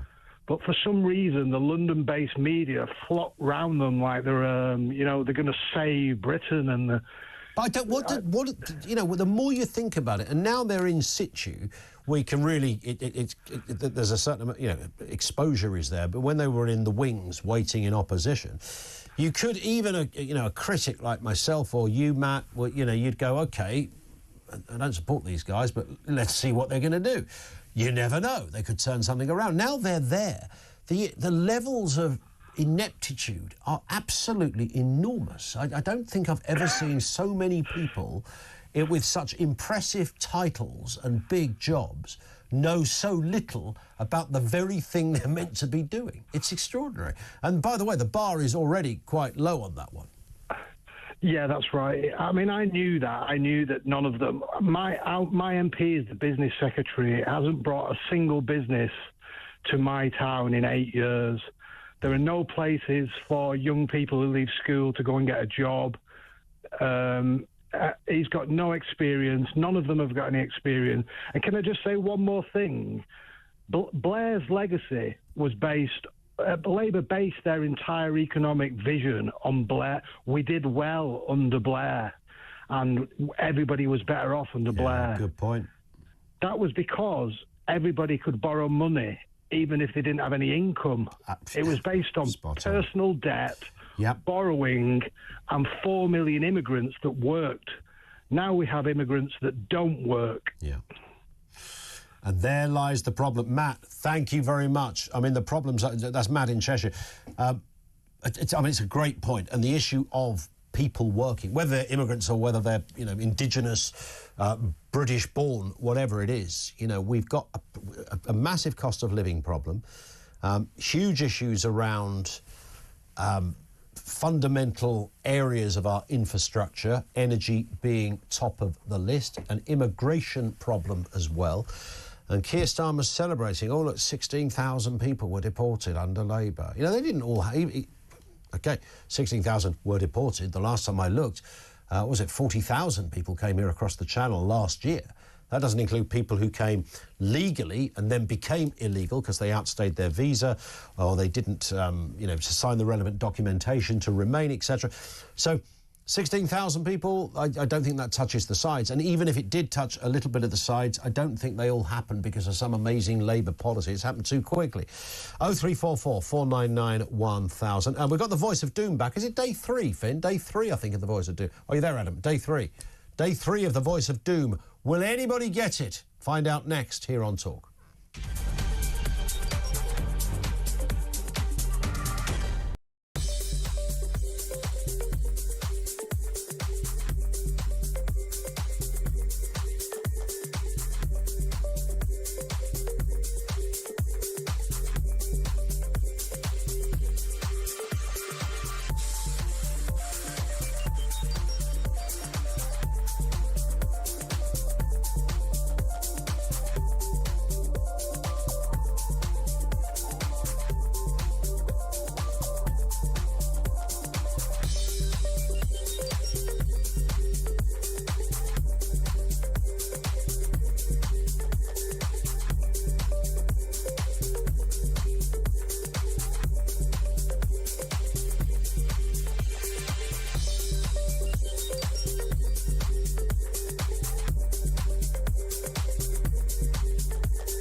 To get tough on deporting people who come to our country and then break the law. We need to get really tough like other sensible countries do.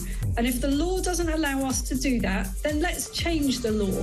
And if international laws don't allow us to do that, then let's derogate from those international laws, because you don't get away with this sort of stuff in other countries. So how is it that Britain has become some kind of sponge for these characters?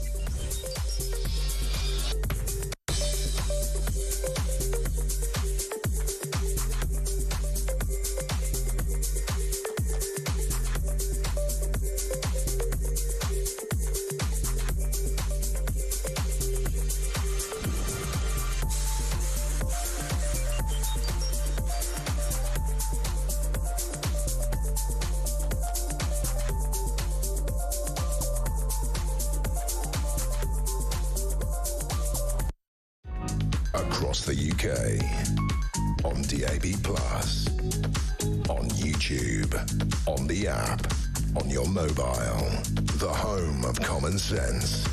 This is Talk. Right back on your calls in just a second. Voice of Doom, it's the political mystery voice thing that we do every day. Don't ever call in because there is no prize, but you can message in if you fancy having a crack at this. That's not a problem. Day 3, it's a bit of a rollover on this one. Here's the voice. Give me hundreds of examples. I don't think anyone's going to get it. It's going to go on for about 3 years, this one, I think. Here it is again. Give me hundreds of examples. You can message in 87222 if you think you know who it is. If we get a right answer inside about the next 10 or 15 minutes, we'll reveal all on the other side of the news. If we don't, then it rolls over to Monday. One more time. Give me hundreds of examples. Who is that? Hopefully, details to come. Back to your calls. Dom is in Somerset. How you doing, Dom?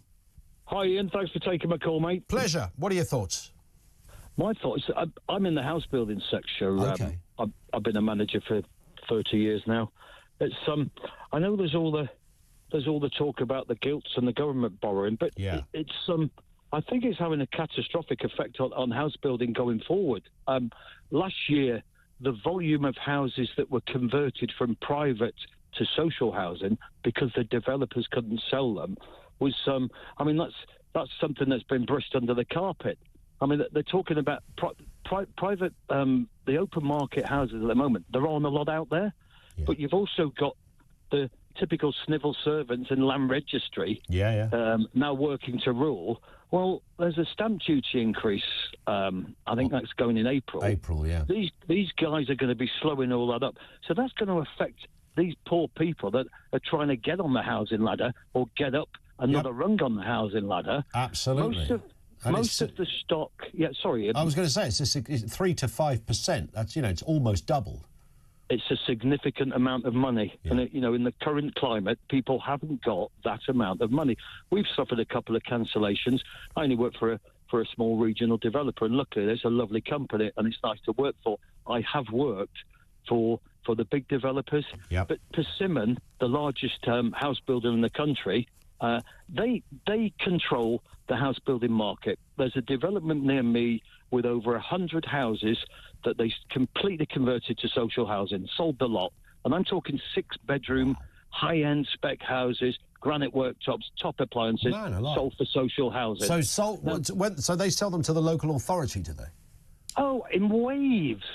Every big house builder, they have what's called partnerships. So they have partnerships where they build social housing. But if the private side isn't doing very well, they'll sell 40 to the social housing people. Now, it's all well and good. Isn't it? Oh, well, it's going on. No one talks about this enough. Who are the biggest shareholder in Persimmon? BlackRock. Never. I would never have guessed it.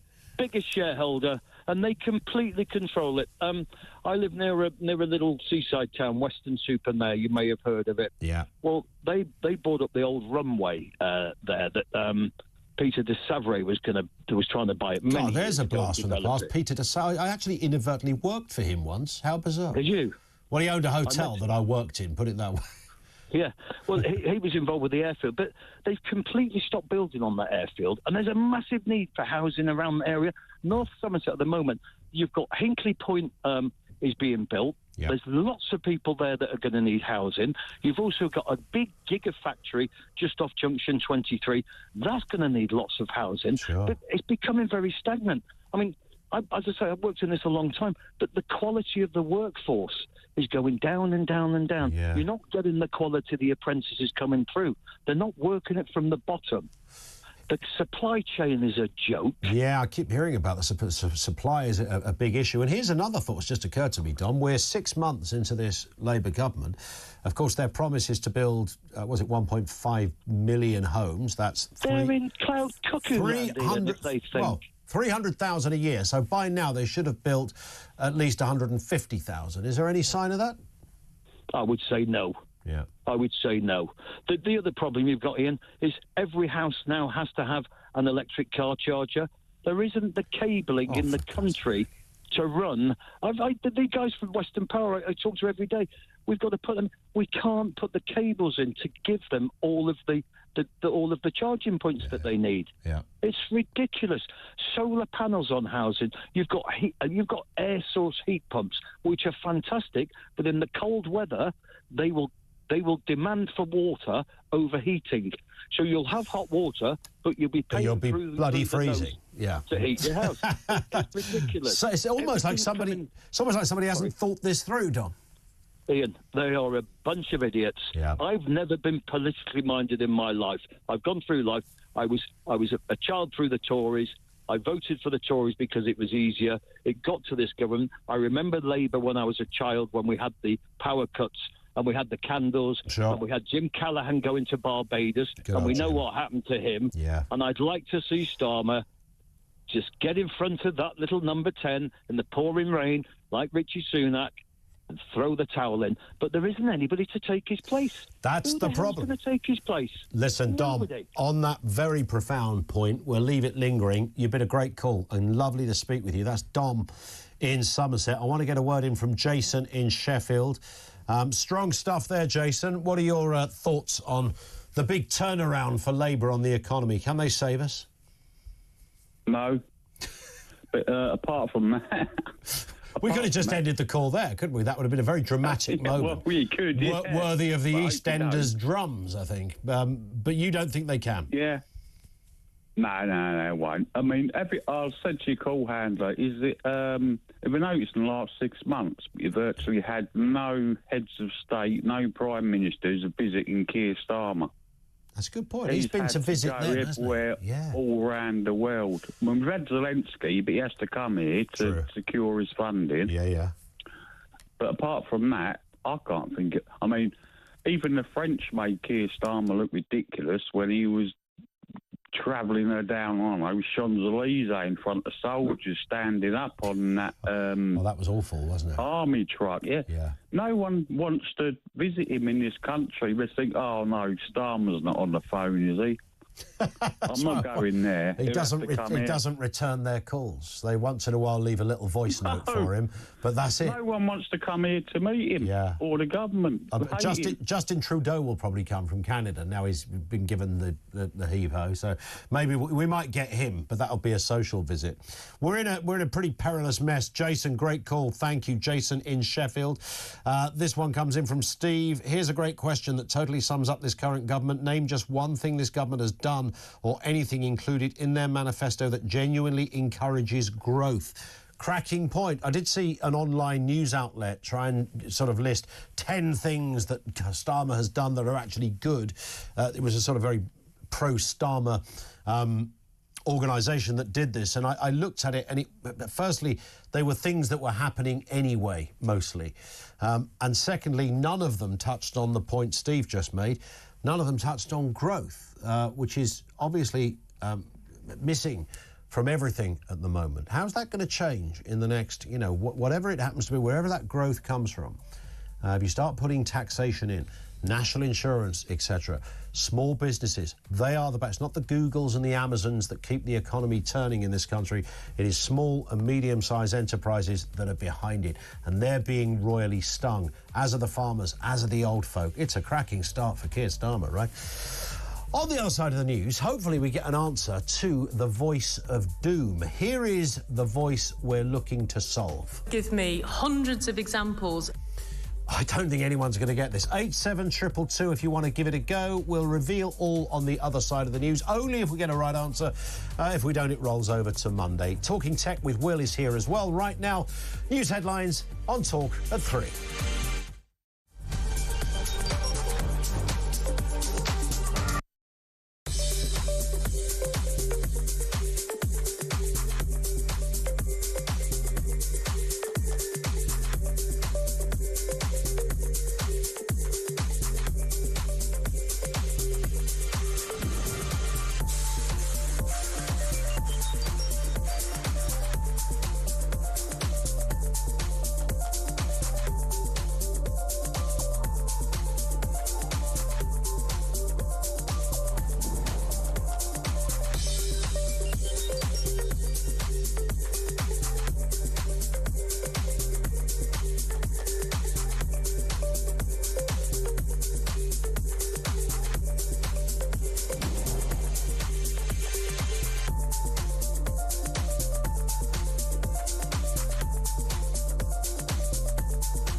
across the UK. On DAB+, on YouTube, on the app, on your mobile. The home of common sense. This is Talk.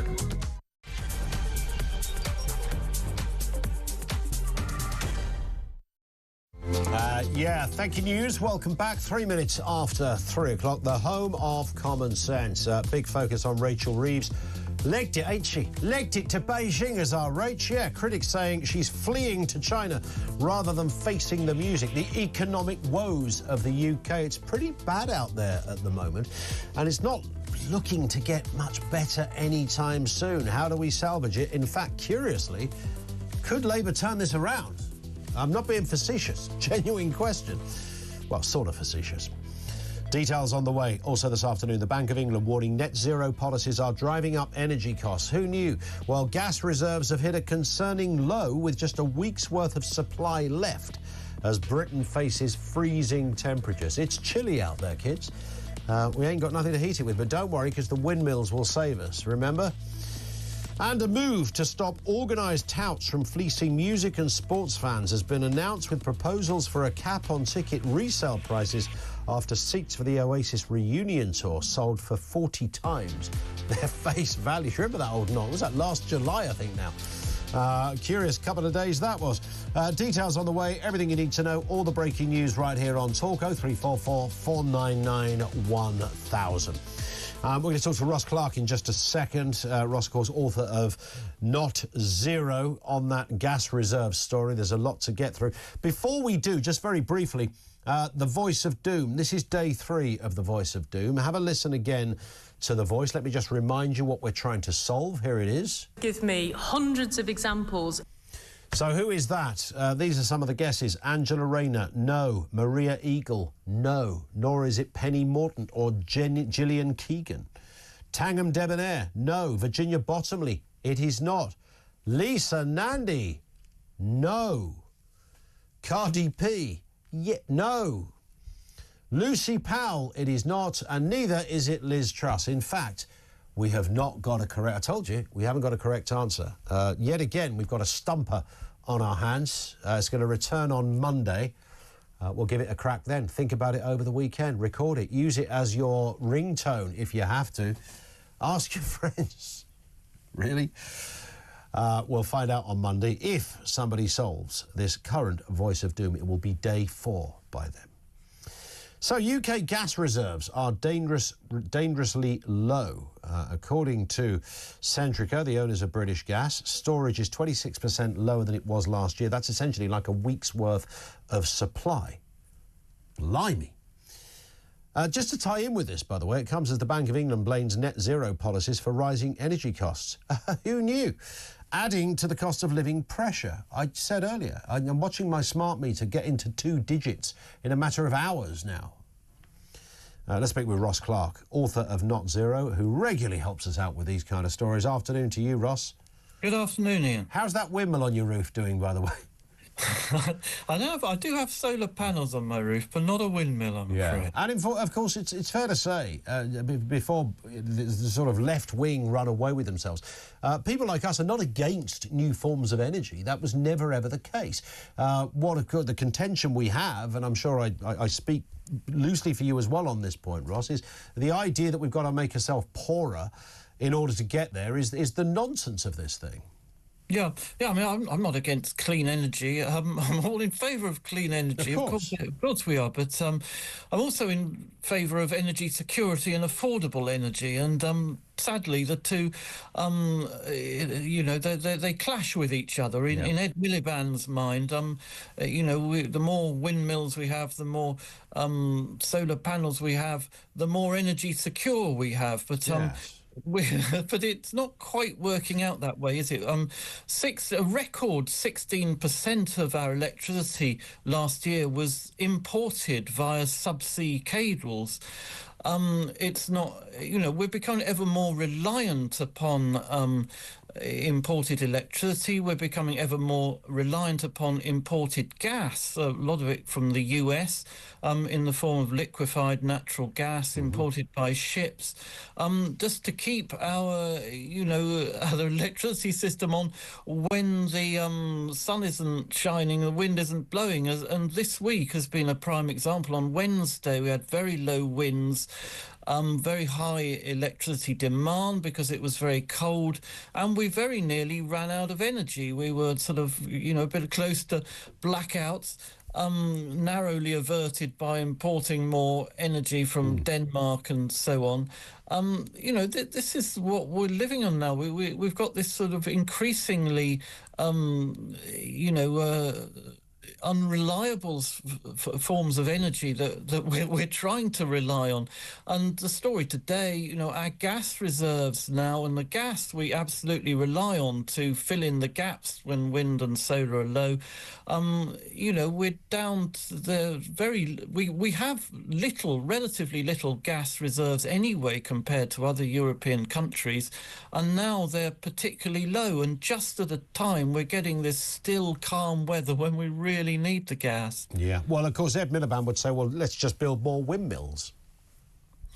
Well, if you just keep on building more windmills, you run into this problem. When there's no wind, they're not going to generate anything. When there is wind, they're going to generate so much energy that we can't actually feed it into the grid. And what we're doing at the moment is in order to encourage wind farm owners to invest in them, the government's offering what are called constraint payments, which are basically compensation for when they're producing too much energy for the grid to cope. Now, last year, consumers paid collectively £1 billion to compensate wind farmers in this way. This year, it's estimated it will be £1.8 billion. Wow. And the more wind farms we build, the higher that bill is going to become, and the higher, effectively, the price of wind energy. It's interesting that the Bank of England is talking about net zero policies. I'd imagine this isn't. This covers a whole range of issues that they are concerned about or they're raising. Yeah, well, this was a comment by the Bank of England Deputy Governor yesterday, who said, one of the, an underestimated cause of inflation in the past year or so has been the carbon levies that gas power stations have to pay for the sort of right to carbon permits, they're otherwise known as, that they have to buy in order to burn gas. Yeah. And these levies accounted for half the cost of the fuel bought by gas power stations last year. So it's adding significantly to the cost of green energy, and that's not of gas energy, rather gas electricity, and that's not because of the high wholesale prices around the world. That's because of levies which the UK government has chosen to impose on the electricity industry. Where do you sense this is going to go, Ross? Because are we going to sort of reach a bizarre and rather disturbing crossroads here at some point, where Ed Miliband's green, Great British Energy, that doesn't actually own any energy, and all the people that apparently have invested in it, I'm sure with some fairly generous guarantees of return, which is all of our money, of course, there's going to be a point when it's sort of kind of up and running a bit more, where we can tangibly see that things are happening. Might not be working, but they're happening. Are we going to hit these kind of almost, not just bumps in the road, but these very dangerous, game-changing moments where we can't adequately run our country properly because of either a lack of energy or an unreliable form of energy? Yeah, well, every time we run up against these net zero targets, they have to be revised, and it's happened with the zero emission vehicle mandate, which has resulted in the closure of the Vauxhall factory in Luton, or certainly contributed to it. And it's going to happen with Ed Miliband's 2030 target for decarbonising electricity, because, you know, it's just going to be so expensive. It's going to be so difficult that, you know, to make the changes to the grid in that time. It's virtually impossible. Everybody's told Ed Miliband this. Everyone in the industry has said, you know, the world simply does not have the construction kit that would allow you to connect up all these wind farms to the UK grid by 2030. So, yeah, we're going to run into a very big crunch in the next few years, and I suspect that the target will have to be relaxed. It will have to be put back perhaps to 2035, which is where the previous government, of course, had that target anyway. And I think Miliband will be rather humiliated. The sort of interesting thing here, Ross, is that you know, we can say what we like about Ed Miliband and criticise this, and it does seem like an evangelical crusade that he appears certainly to be on at the moment. And many of us scratch our heads, and you've talked about this and written about this a lot. We debate it all the time. But in Ed's world, if he was sitting here now, he would no doubt give us a very fluent and passionate argument as to why you're wrong and he's right, and he would actually believe it. I mean, he's a lot of things. He's not a stupid bloke. So what is it? What's got to Ed? Or was he always like this? And what is it that he knows that we don't know? Well, you'll have to ask him that. But, you know, go back to the Summers election. I wasn't actually in the manifesto quite, but at the time, Ed Miliband was promising that his energy policy was going to save us 300 quid a year off our bills. Well, if you're over 80, Labour's just removed a £300 a winter fuel payment that was helping with your bills. There is absolutely no conceivable way that, you know, the changes he is making in this trying to reach this 2030 target are going to reduce energy prices by £300 or at all. They're going to add billions of pounds. It's going to require billions of pounds of investment, and that is all going to be passed on to consumers' bills. Of course it is. Absolutely spot on. Listen, Ross, as ever, thank you. Ross Clark, author of Not Zero, who regularly helps us out with these kind of stories. I'm quite worried, actually. I mean, genuinely worried about where this story goes. Bit of breaking news. President-elect Donald Trump has avoided jail in the Stormy Daniels hush money trial, given an unconditional discharge. That's how it works. It means he faces no fine, no jail time or anything at all, and it has ended. I noticed that the judge says, "I wish you Godspeed as you assume your second term in office." The judge tells the court that he has determined that unconditional discharge is the only lawful sentence without encroaching upon the highest office of the land. That means this is the end of it for Donald Trump. Nothing more can be said or done. He's a free man to go because he's going to be the next president. That's interesting, isn't it? Do you remember when, well, you might not remember it, I don't remember it, but the history books will tell you. Some of you will remember it when Richard Nixon said it's not lying if you're the president. That was his line over Watergate. You know, it's not lying if you're the president. Now, that's kind of where we're at on this. I don't mean Trump specifically. I mean anyone. If that is the legal riposte when it comes to a case, that the judge has to give a unconditional discharge, the only lawful sentence without encroaching upon the highest office of the land. Because, of course, to go elsewhere would have implications for the office of the United States. So was Nixon right all along? There are things you can do when you're president and get away with. Or not. I mean, maybe Trump's done nothing wrong, by the way, it should be said. Martin is in North Wales. On energy, we're talking about energy, Martin. We've got a bit of a shortage out there. We might run out of gas in a week. Well, it's looking pretty low. I've got to say, I work in the energy industry. I'm actually involved in a company that operates one of the largest green energy buying groups. But the push that we've got at the moment, this statutory 2030 target, is going to do immense damage to British industry. Wow. We came pretty close to having to...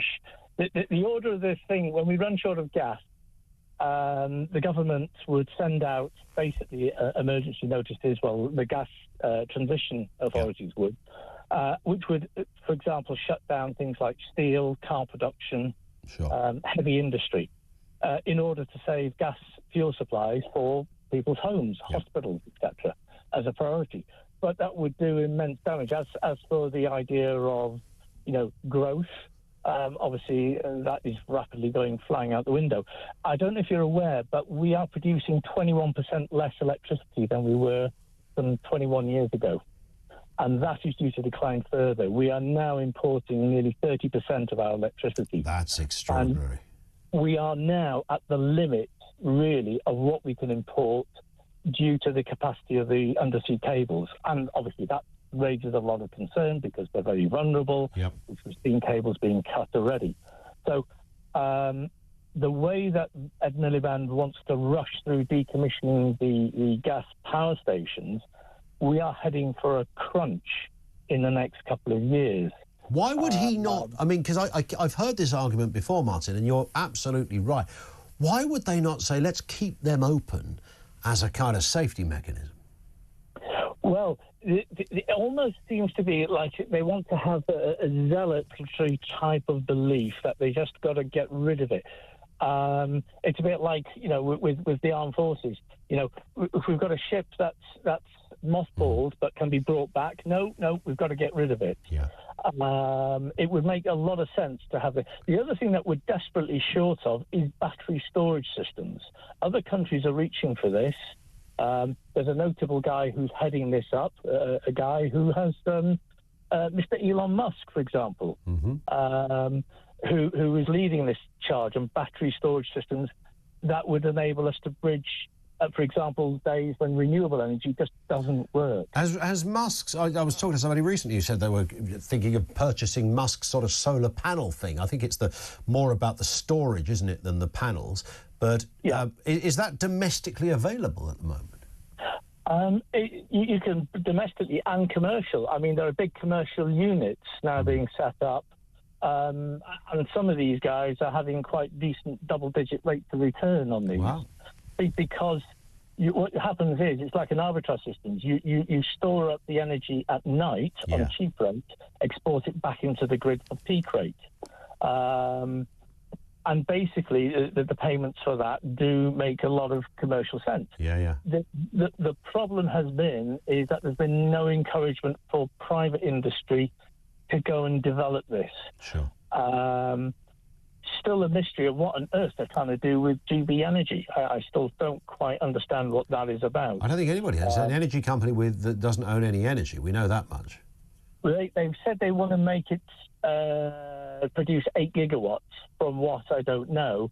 The only other thing I can think is Keir Starmer got a backdoor idea of using it as a stalking horse for nationalising the national energy companies, which he said he wouldn't do. But there again, he's doing a lot of things he said he wouldn't do. It's very true. Very true. So my chief concern is that if we're not careful with this so-called energy transition, that we will have rationing of electricity, maybe 3 or 4 years' time, if they really... Because this is the real tightrope that we're beginning to walk. And nobody's really... Most people don't understand it. I certainly don't, and it's why it's enlightening to talk to somebody like you, Mike. I mean, I get the basic nuts and bolts. I'm aware, I can sense something very difficult coming around the corner, that's for sure. Martin, you've been brilliant, thank you. And I keep hearing that from people in the industry, not from politicians, not from Ed Miliband, saying, we are going to reach more than a little bump in the road. There's going to be a very difficult, genuinely difficult situation around the corner soon. 0344 499 1000. Will's here talking tech in around about 10 minutes' time. Looking forward to that. And, of course, back to some of your calls and comments as well. 21 minutes after 3, this is Talk.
to get tough on deporting people who come to our country and then break the law. We need to get really tough, like other sensible countries do. And if the law doesn't allow us to do that, then let's change the law. And if international laws don't allow us to do that, then let's derogate from those international laws, because you don't get away with this sort of stuff in other countries. So how is it that Britain has become some kind of sponge for these characters?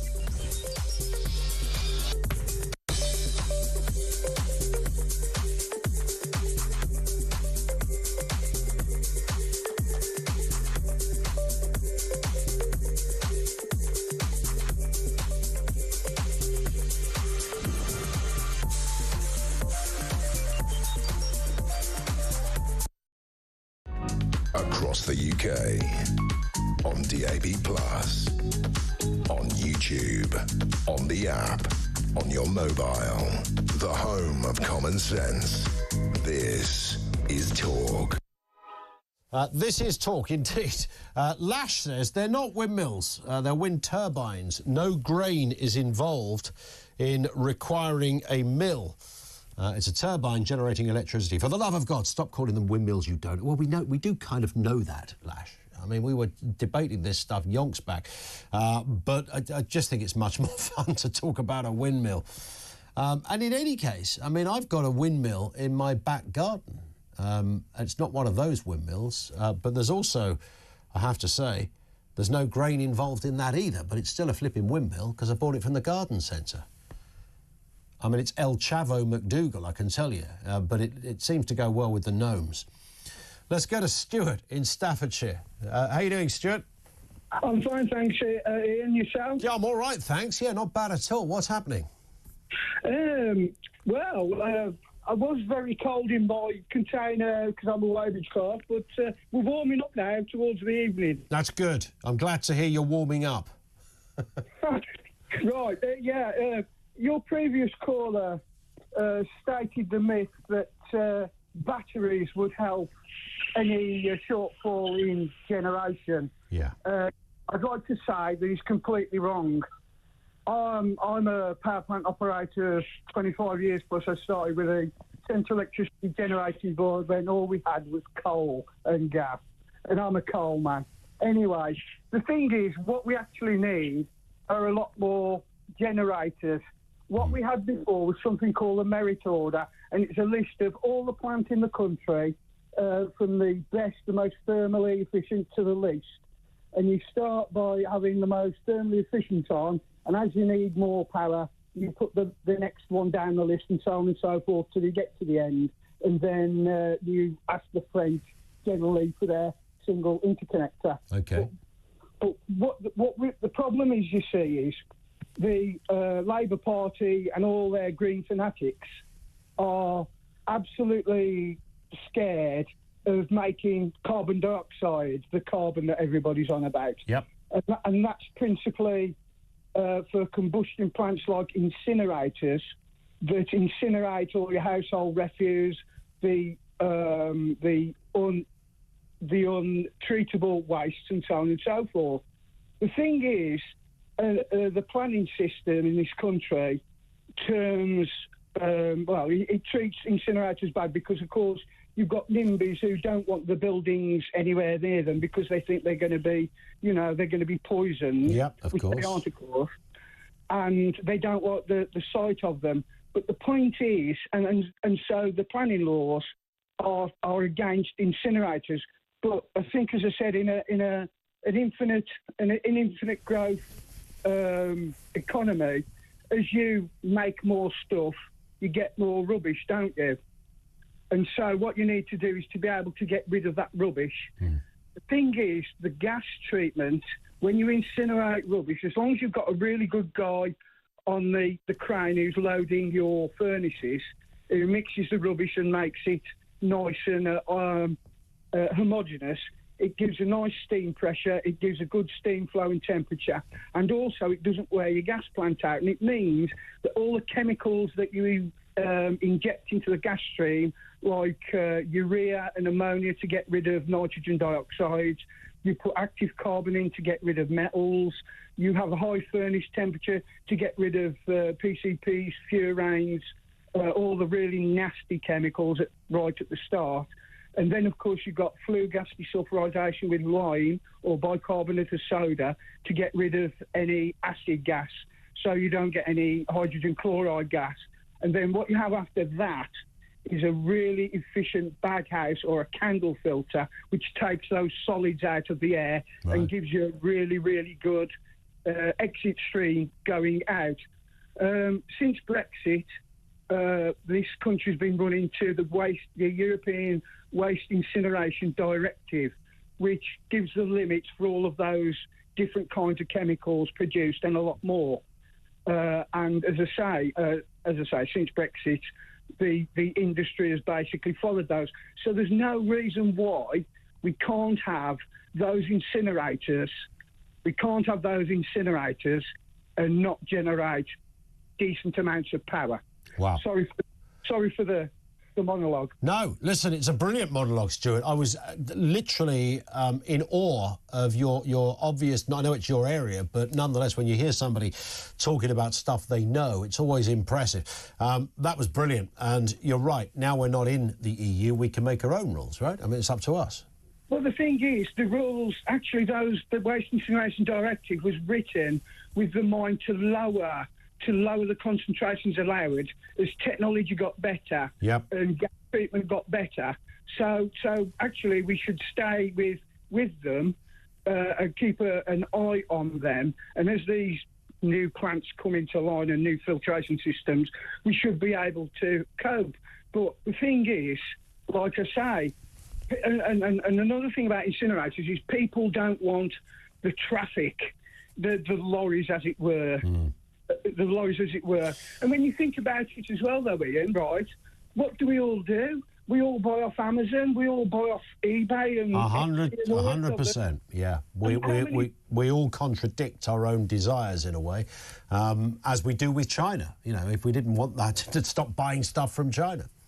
Well, exactly. And as I say, I've argued it many times on LinkedIn, and that's probably why they kicked me out 12 months ago, that the only if you want the planet to be cleaner and greener, the only way for it to go is to not make the stuff that you don't need. Keep your car for 20 years like they used to be. Yeah. You know, don't buy anything until Stop buying rubbish stuff. You know, don't have 78 parcels a week arriving at your house. The list goes on. Listen, Stuart, I've got to cut in there because we're about to take a short pause.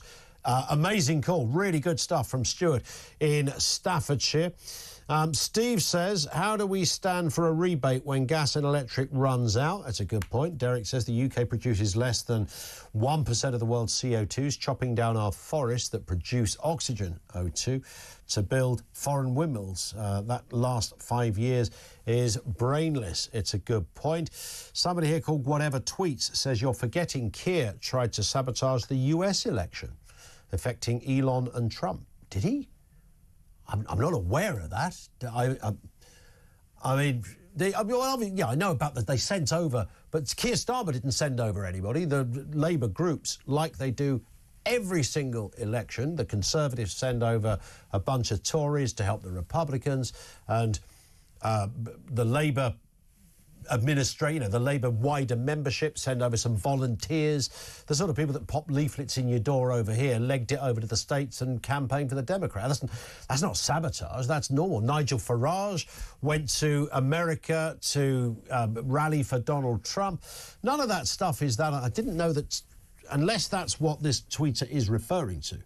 I don't know whether that's called sabotage if you campaign for somebody, but nonetheless, and I'm the last person, as you will have heard during this show, to want to defend Keir Starmer. But if it's something he hasn't done, I think we should point that out as well.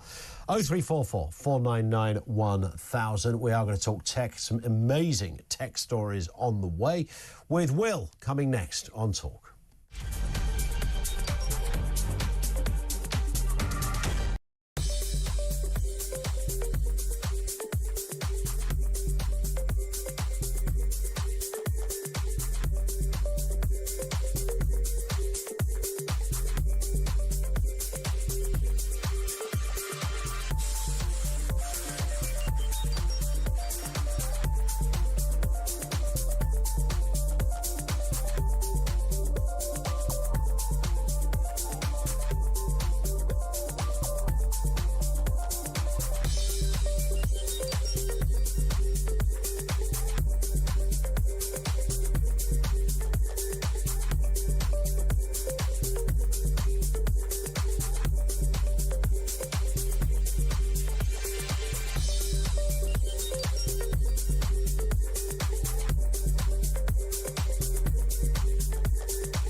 across the UK, on DAB+, on YouTube, on the app, on your mobile, the home of common sense.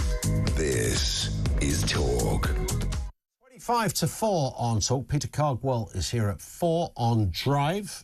He'll nip in between now and then to tell us a little bit more about what is going on in the programme. Joining us now, Talk's tech correspondent Will Guyatt is back with us. Afternoon to you, Will. Yeah, morning. That's what happens when you're sat in a cold shed. It's about -6 here where I am at the moment, and the heating went on earlier, but the room still isn't warm enough. So good morning to you. You got to put there. You got some kind of camouflage situation on, matching your glasses. By the look, I can hardly see you. It's that camouflage, which is amazing.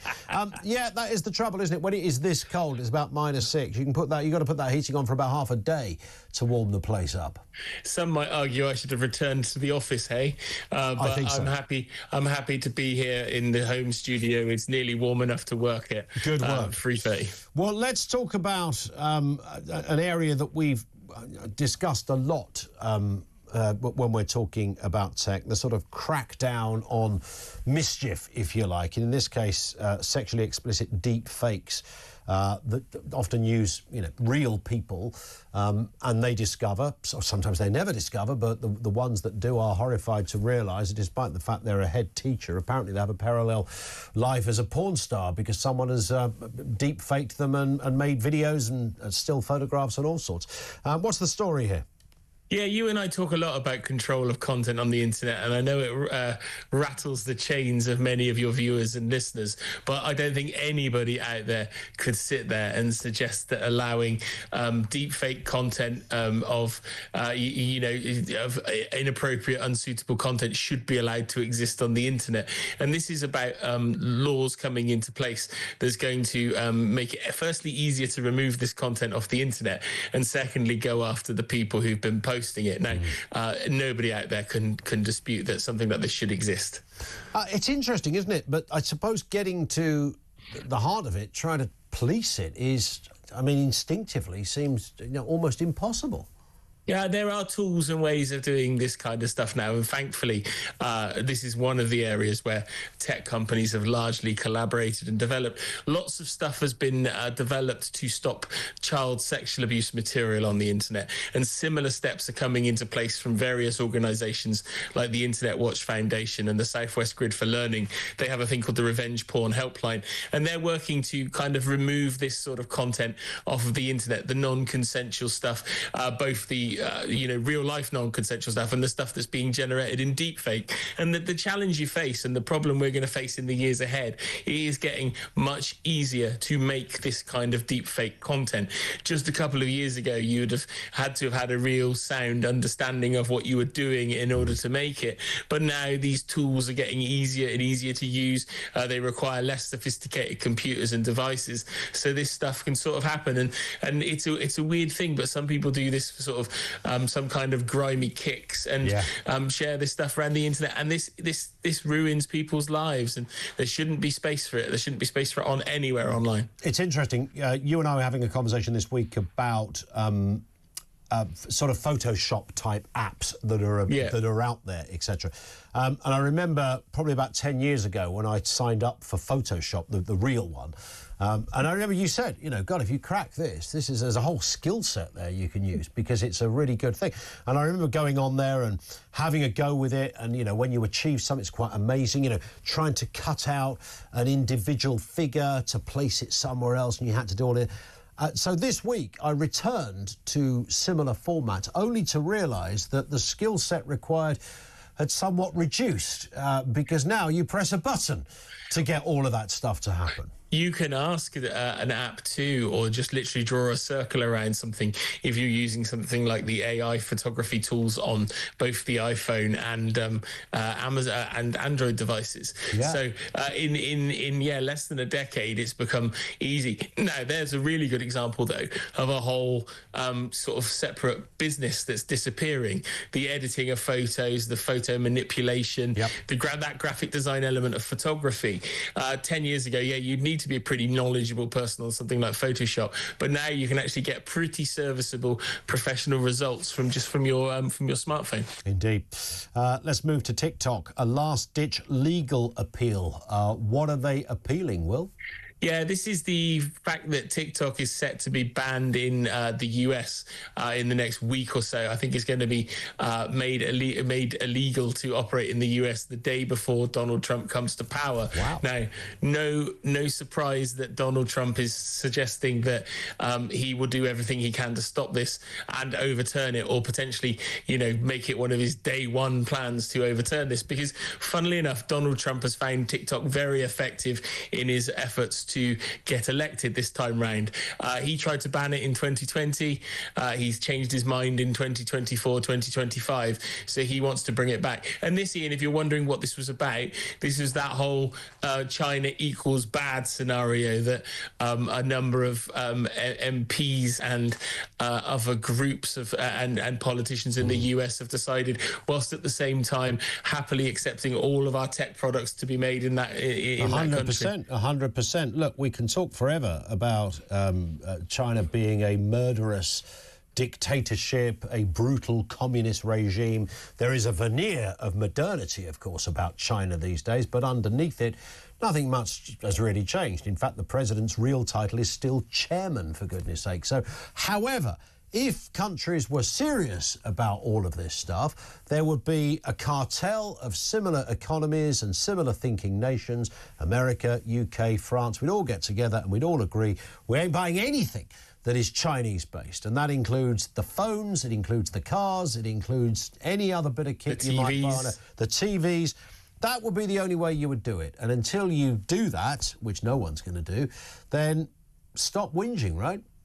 Yeah, I find this whole thing very tricky to reconcile. You've got in the UK, just before the election, we were having all these suggestions that Chinese companies should be backed out of every part of the UK tech economy, and you've now got the Chancellor going to visit China this weekend. So, which one do you want? You can't be one leg in and one leg out. You've kind of got to decide how you're dealing with this situation, and until we stop buying tech from China, or not even attempting to build semiconductor factories and resources of our own in the Western world, it's just a load of old BS. Indeed. And the bigger question, can Rachel Reeves get 40,000 solar panels into her hand luggage? I think that's one of the questions. Because they don't do too well on those luggage carousels at Heathrow, apparently. But maybe as long as she puts a name tag on it, that's the thing to remember. Let's look at this one as well. Labour Minister launches ticket price cap probe after that Oasis debacle last year. What's the story, Will? Yeah, when apparently tickets were going for 50 times the price they were meant to be being sold for. Madness, wasn't it? Yeah, well, no, it wasn't madness. It was Oasis. Haha, sorry, that was a good line. Stop it. I tried my best. It's not a surprise that you want to try and do something to fix it. Now, the whole idea of surge pricing was allegedly created as a theory to kind of stop the touts. But when the touts were also the company selling the original tickets via a third-party reselling tool, it all becomes slightly academic. So there's huge demand for tickets, both from real consumers and from the third parties owned by the agents. So that's why the whole, you can't use that kind of surge pricing behavior in such a situation like that. So it's going to be interesting to see what comes from this and how this can be developed, and whether real fines can be put in place, and whether there is anything legal that can be legally that can be done to stop these kind of bots at the wholesale level. It was a bit mad, wasn't it? I remember even on, it wouldn't have been on the Ticketmaster website, but it was on, I think there were a company that were affiliated to Ticketmaster. That's how these things tend to work. And one woman was selling tickets at, I don't know, say they were 100 quid. She was selling them for 600 quid. And there were people piling in going, do not buy these, it is a scam. And the woman very honestly wrote back and said, no, it ain't a scam. This is how I make my money. This is the price of the tickets. It's legit. They will sell, and they're this price because that's what people are willing to pay. And that's kind of a bottom line, Will, isn't it? It's kind of fair, and you're going to get no surge pricing on Wurzel's tickets this summer. Those are going to be absolutely fine. But this is a real problem now, and it's a real problem in ticket sales. It's a problem in anything where there's demand, because people will now buy items, games consoles, trendy trainers, limited edition items, and buy them with the express purpose of selling them for profit. Companies like eBay and other places allow and enable this sort of behavior to easily happen. We're going to take a brief pause, but stand by. Something is happening in Las Vegas, Will, right? It's the world's largest tech fair, and we'll get the detail of what specifically you can expect from that. There's some curious stuff going on, and it involves vacuums and pet robots. Details coming next on Talk.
That is where we are going. We are moving towards, it's a world domination movement, Islamism, like communism was.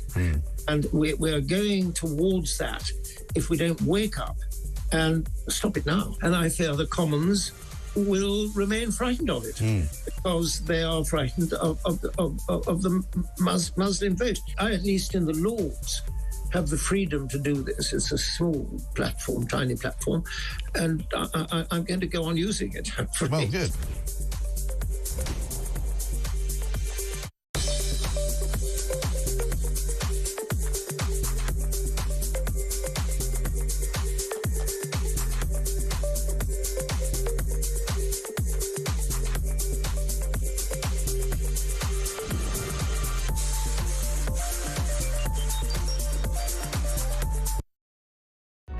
Across the UK, on DAB+, on YouTube, on the app, on your mobile, the home of common sense.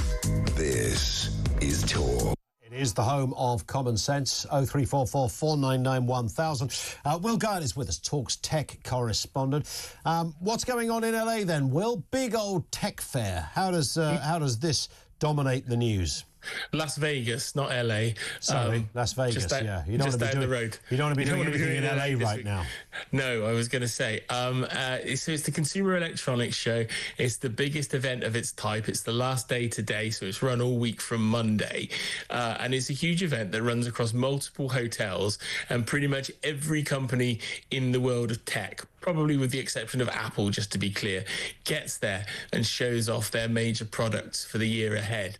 And if anything is to be believed this year, the tech companies want you to either be getting more and more excited about artificial intelligence or behind the idea of autonomous stuff, driverless stuff, robots, those kinds of things. AI in absolutely everything, Ian, and robots for your to look after your pets, to take care of your garden, to do anything pretty much. I mean, in terms of AI, you know, I think a lot of people, it's in its infancy in many respects, and we know that, you know, there's online things, chat things where you can get it to write your your best man speech. You can do some funky stuff with a photograph, but in terms of your actual life, you know, something changing about what your house looks like, or something you carry around in your pocket. What's the impact there, if any, at the moment?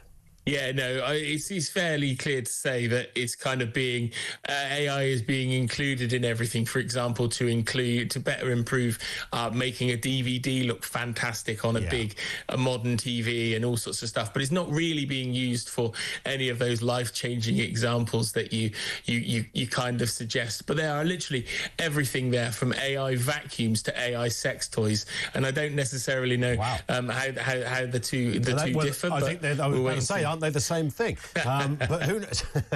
Who knows? I mean, an AI vacuum, is that not... I mean, we've had those little robot things that clean your floor for years. And is this another example of some people cashing in on the word AI? I think I told you this. I saw a story recently. Some criminals were caught by AI. No, they were caught by CCTV cameras. It wasn't AI at all, but the headline said otherwise.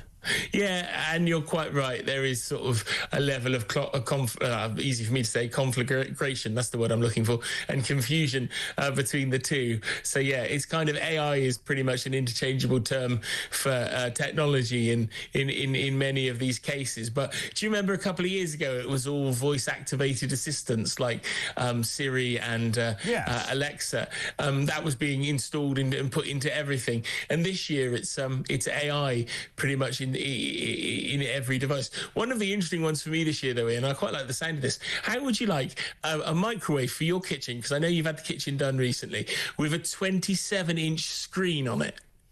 On the microwave? Yeah, so you could talk on the microwave. When you're getting your breakfast done in the morning, you could have Mike Graham whilst you're organising your bacon sandwich. So Mike would be, the bacon sandwich would be cooking behind Mike's head, basically. Yes, exactly. The trouble with that, I can't work out why it would have to be there, or is it a space-saving thing? So it's the idea of space-saving smart appliances in your kitchen. So you basically, what this screen does is you press a button and it goes from being clear and see-through, so you can see the item in the device, through to being a screen. But you've got everything like on display at CES this year, from basically foldable batteries. They've been shown for the first time in prototype. Okay. That could be something that might be a game changer eventually. Screens on devices that can be rolled up like or screwed up like a piece of paper and then folded out again. Those you and I have talked about those for at least a decade, and we're kind of seeing them in real world situations now, not just in the highest end laboratories. So they've been demonstrated on the show floor, and tons of companies go to CES with their ideas in an attempt to try and get them turned into something bigger and more exciting. And bizarrely, for the first time in a long time this time, they've had an agriculture exhibition hall at CES with electric tractors, the idea that AI can be used to help grow crops, etc. And Volvo turned up with a whole bunch of electric fire engines, a whole fleet of them. Arguably, they could have been sent to LA this week to be more help there, but they were there on display, and the idea of, you know, everything going green, including fire engines. And big area, of course, that AI will have a say in will be the kind of medical world. I noticed that at this exhibition, not to do with surgery as such, although that will clearly be a big focus for those innovating around the AI space, as I think they call it, but a robotic dog called Jenny that apparently offers comfort to dementia patients by responding to voice commands and providing companionship. I mean, I'm in two minds when I hear that. If something helps somebody, then that's great. But I don't know, do you want a robotic dog? However, somebody in a care home at the moment, there's a complete lack of people who want to care for people and look after people in care homes. So it doesn't surprise me that companies are looking to robots and other stuff to help older people who might need support. I'm not saying it's right. I'm not saying it's the way forward. That's not what I'm saying. But there clearly is a demand. And that's the same in Japan. In Japan at the moment, tech companies, because Japan's got a rapidly aging population, tech companies are spending billions and billions of yen on trying to develop items for keeping people in their homes for longer, from almost like bionic backpacks. So you put something on your back and it gives you extra strength in your arms to lift stuff and do things in your home way beyond you would have been able to, through to these kind of pets and robots to offer companionship to people who are alone. I know it's dystopian. I know it's not what everybody would want, but I would rather have something there helping those people than nothing at all. Yeah, and it is a tricky one, you know, people responding to, because there's a part of me that thinks, well, you know, if I was suffering from loneliness, which in itself can be a killer and a really dangerous disposition, unless somebody, you know, enjoys solitude in a big way. But if you're not in that place and you're a bit lonely, and I was, you know, at a point in my life where the only thing I could talk to was, you know, Metal Mickey, the dog, then I would forever be aware that I was not talking to a real person. I was just talking to another, which might even, for me, make the problem worse, not better. This is what life's come to. I'm talking to a bit of metal on wheels. I know what you mean, but don't worry. In a decade, I will come and wheel you around the seafront for steak and kidney pie Thursdays. If you wouldn't mind, promise I'll bring you. Can you bring the tartan blanket that I can have on me? And remember, exactly. When I get to that stage, dinner time will be at about 2:30 in the afternoon, so before my nighttime sleep. Thank you, Will, as ever. He is Will Guyatt. He's Talks tech correspondent with us on the programme. It is interesting that, and clearly there's going to be more and more detail around AI and looking. I remember taking a call a few years ago from somebody who was lonely. They were feeling lonely, and they were talking to, this guy said he talks to Alexa in order to have company, and it was a heartbreaking story. Literally asks questions to Alexa just to hear another human voice because he was lonely, didn't have anybody in his life, and that's what he did. Just shortly before he got the job here at Talk. Peter, how you doing? That's enough from you. Boom, boom. On a serious note, there are a lot of lonely people out there. And actually I had a lovely call, very factual, straightforward, you know, not eliciting sympathy, not saying woe is me, call from a listener just before Christmas. He said that this was the 7th Christmas that he was going to be alone, and that he hadn't received a Christmas card for 3 years. And I said to him, not saying I'm Mother Teresa, but I just said to him, if you stay on the line, talk to our producer, I'll send you a Christmas card. I sent him a Christmas card and a little gift. And then I said, if there's anybody else who hasn't got a Christmas card, give me a shout. And I sent about 15 or 16 Christmas cards to people, and I got lovely people coming back to me just saying that meant an awful lot.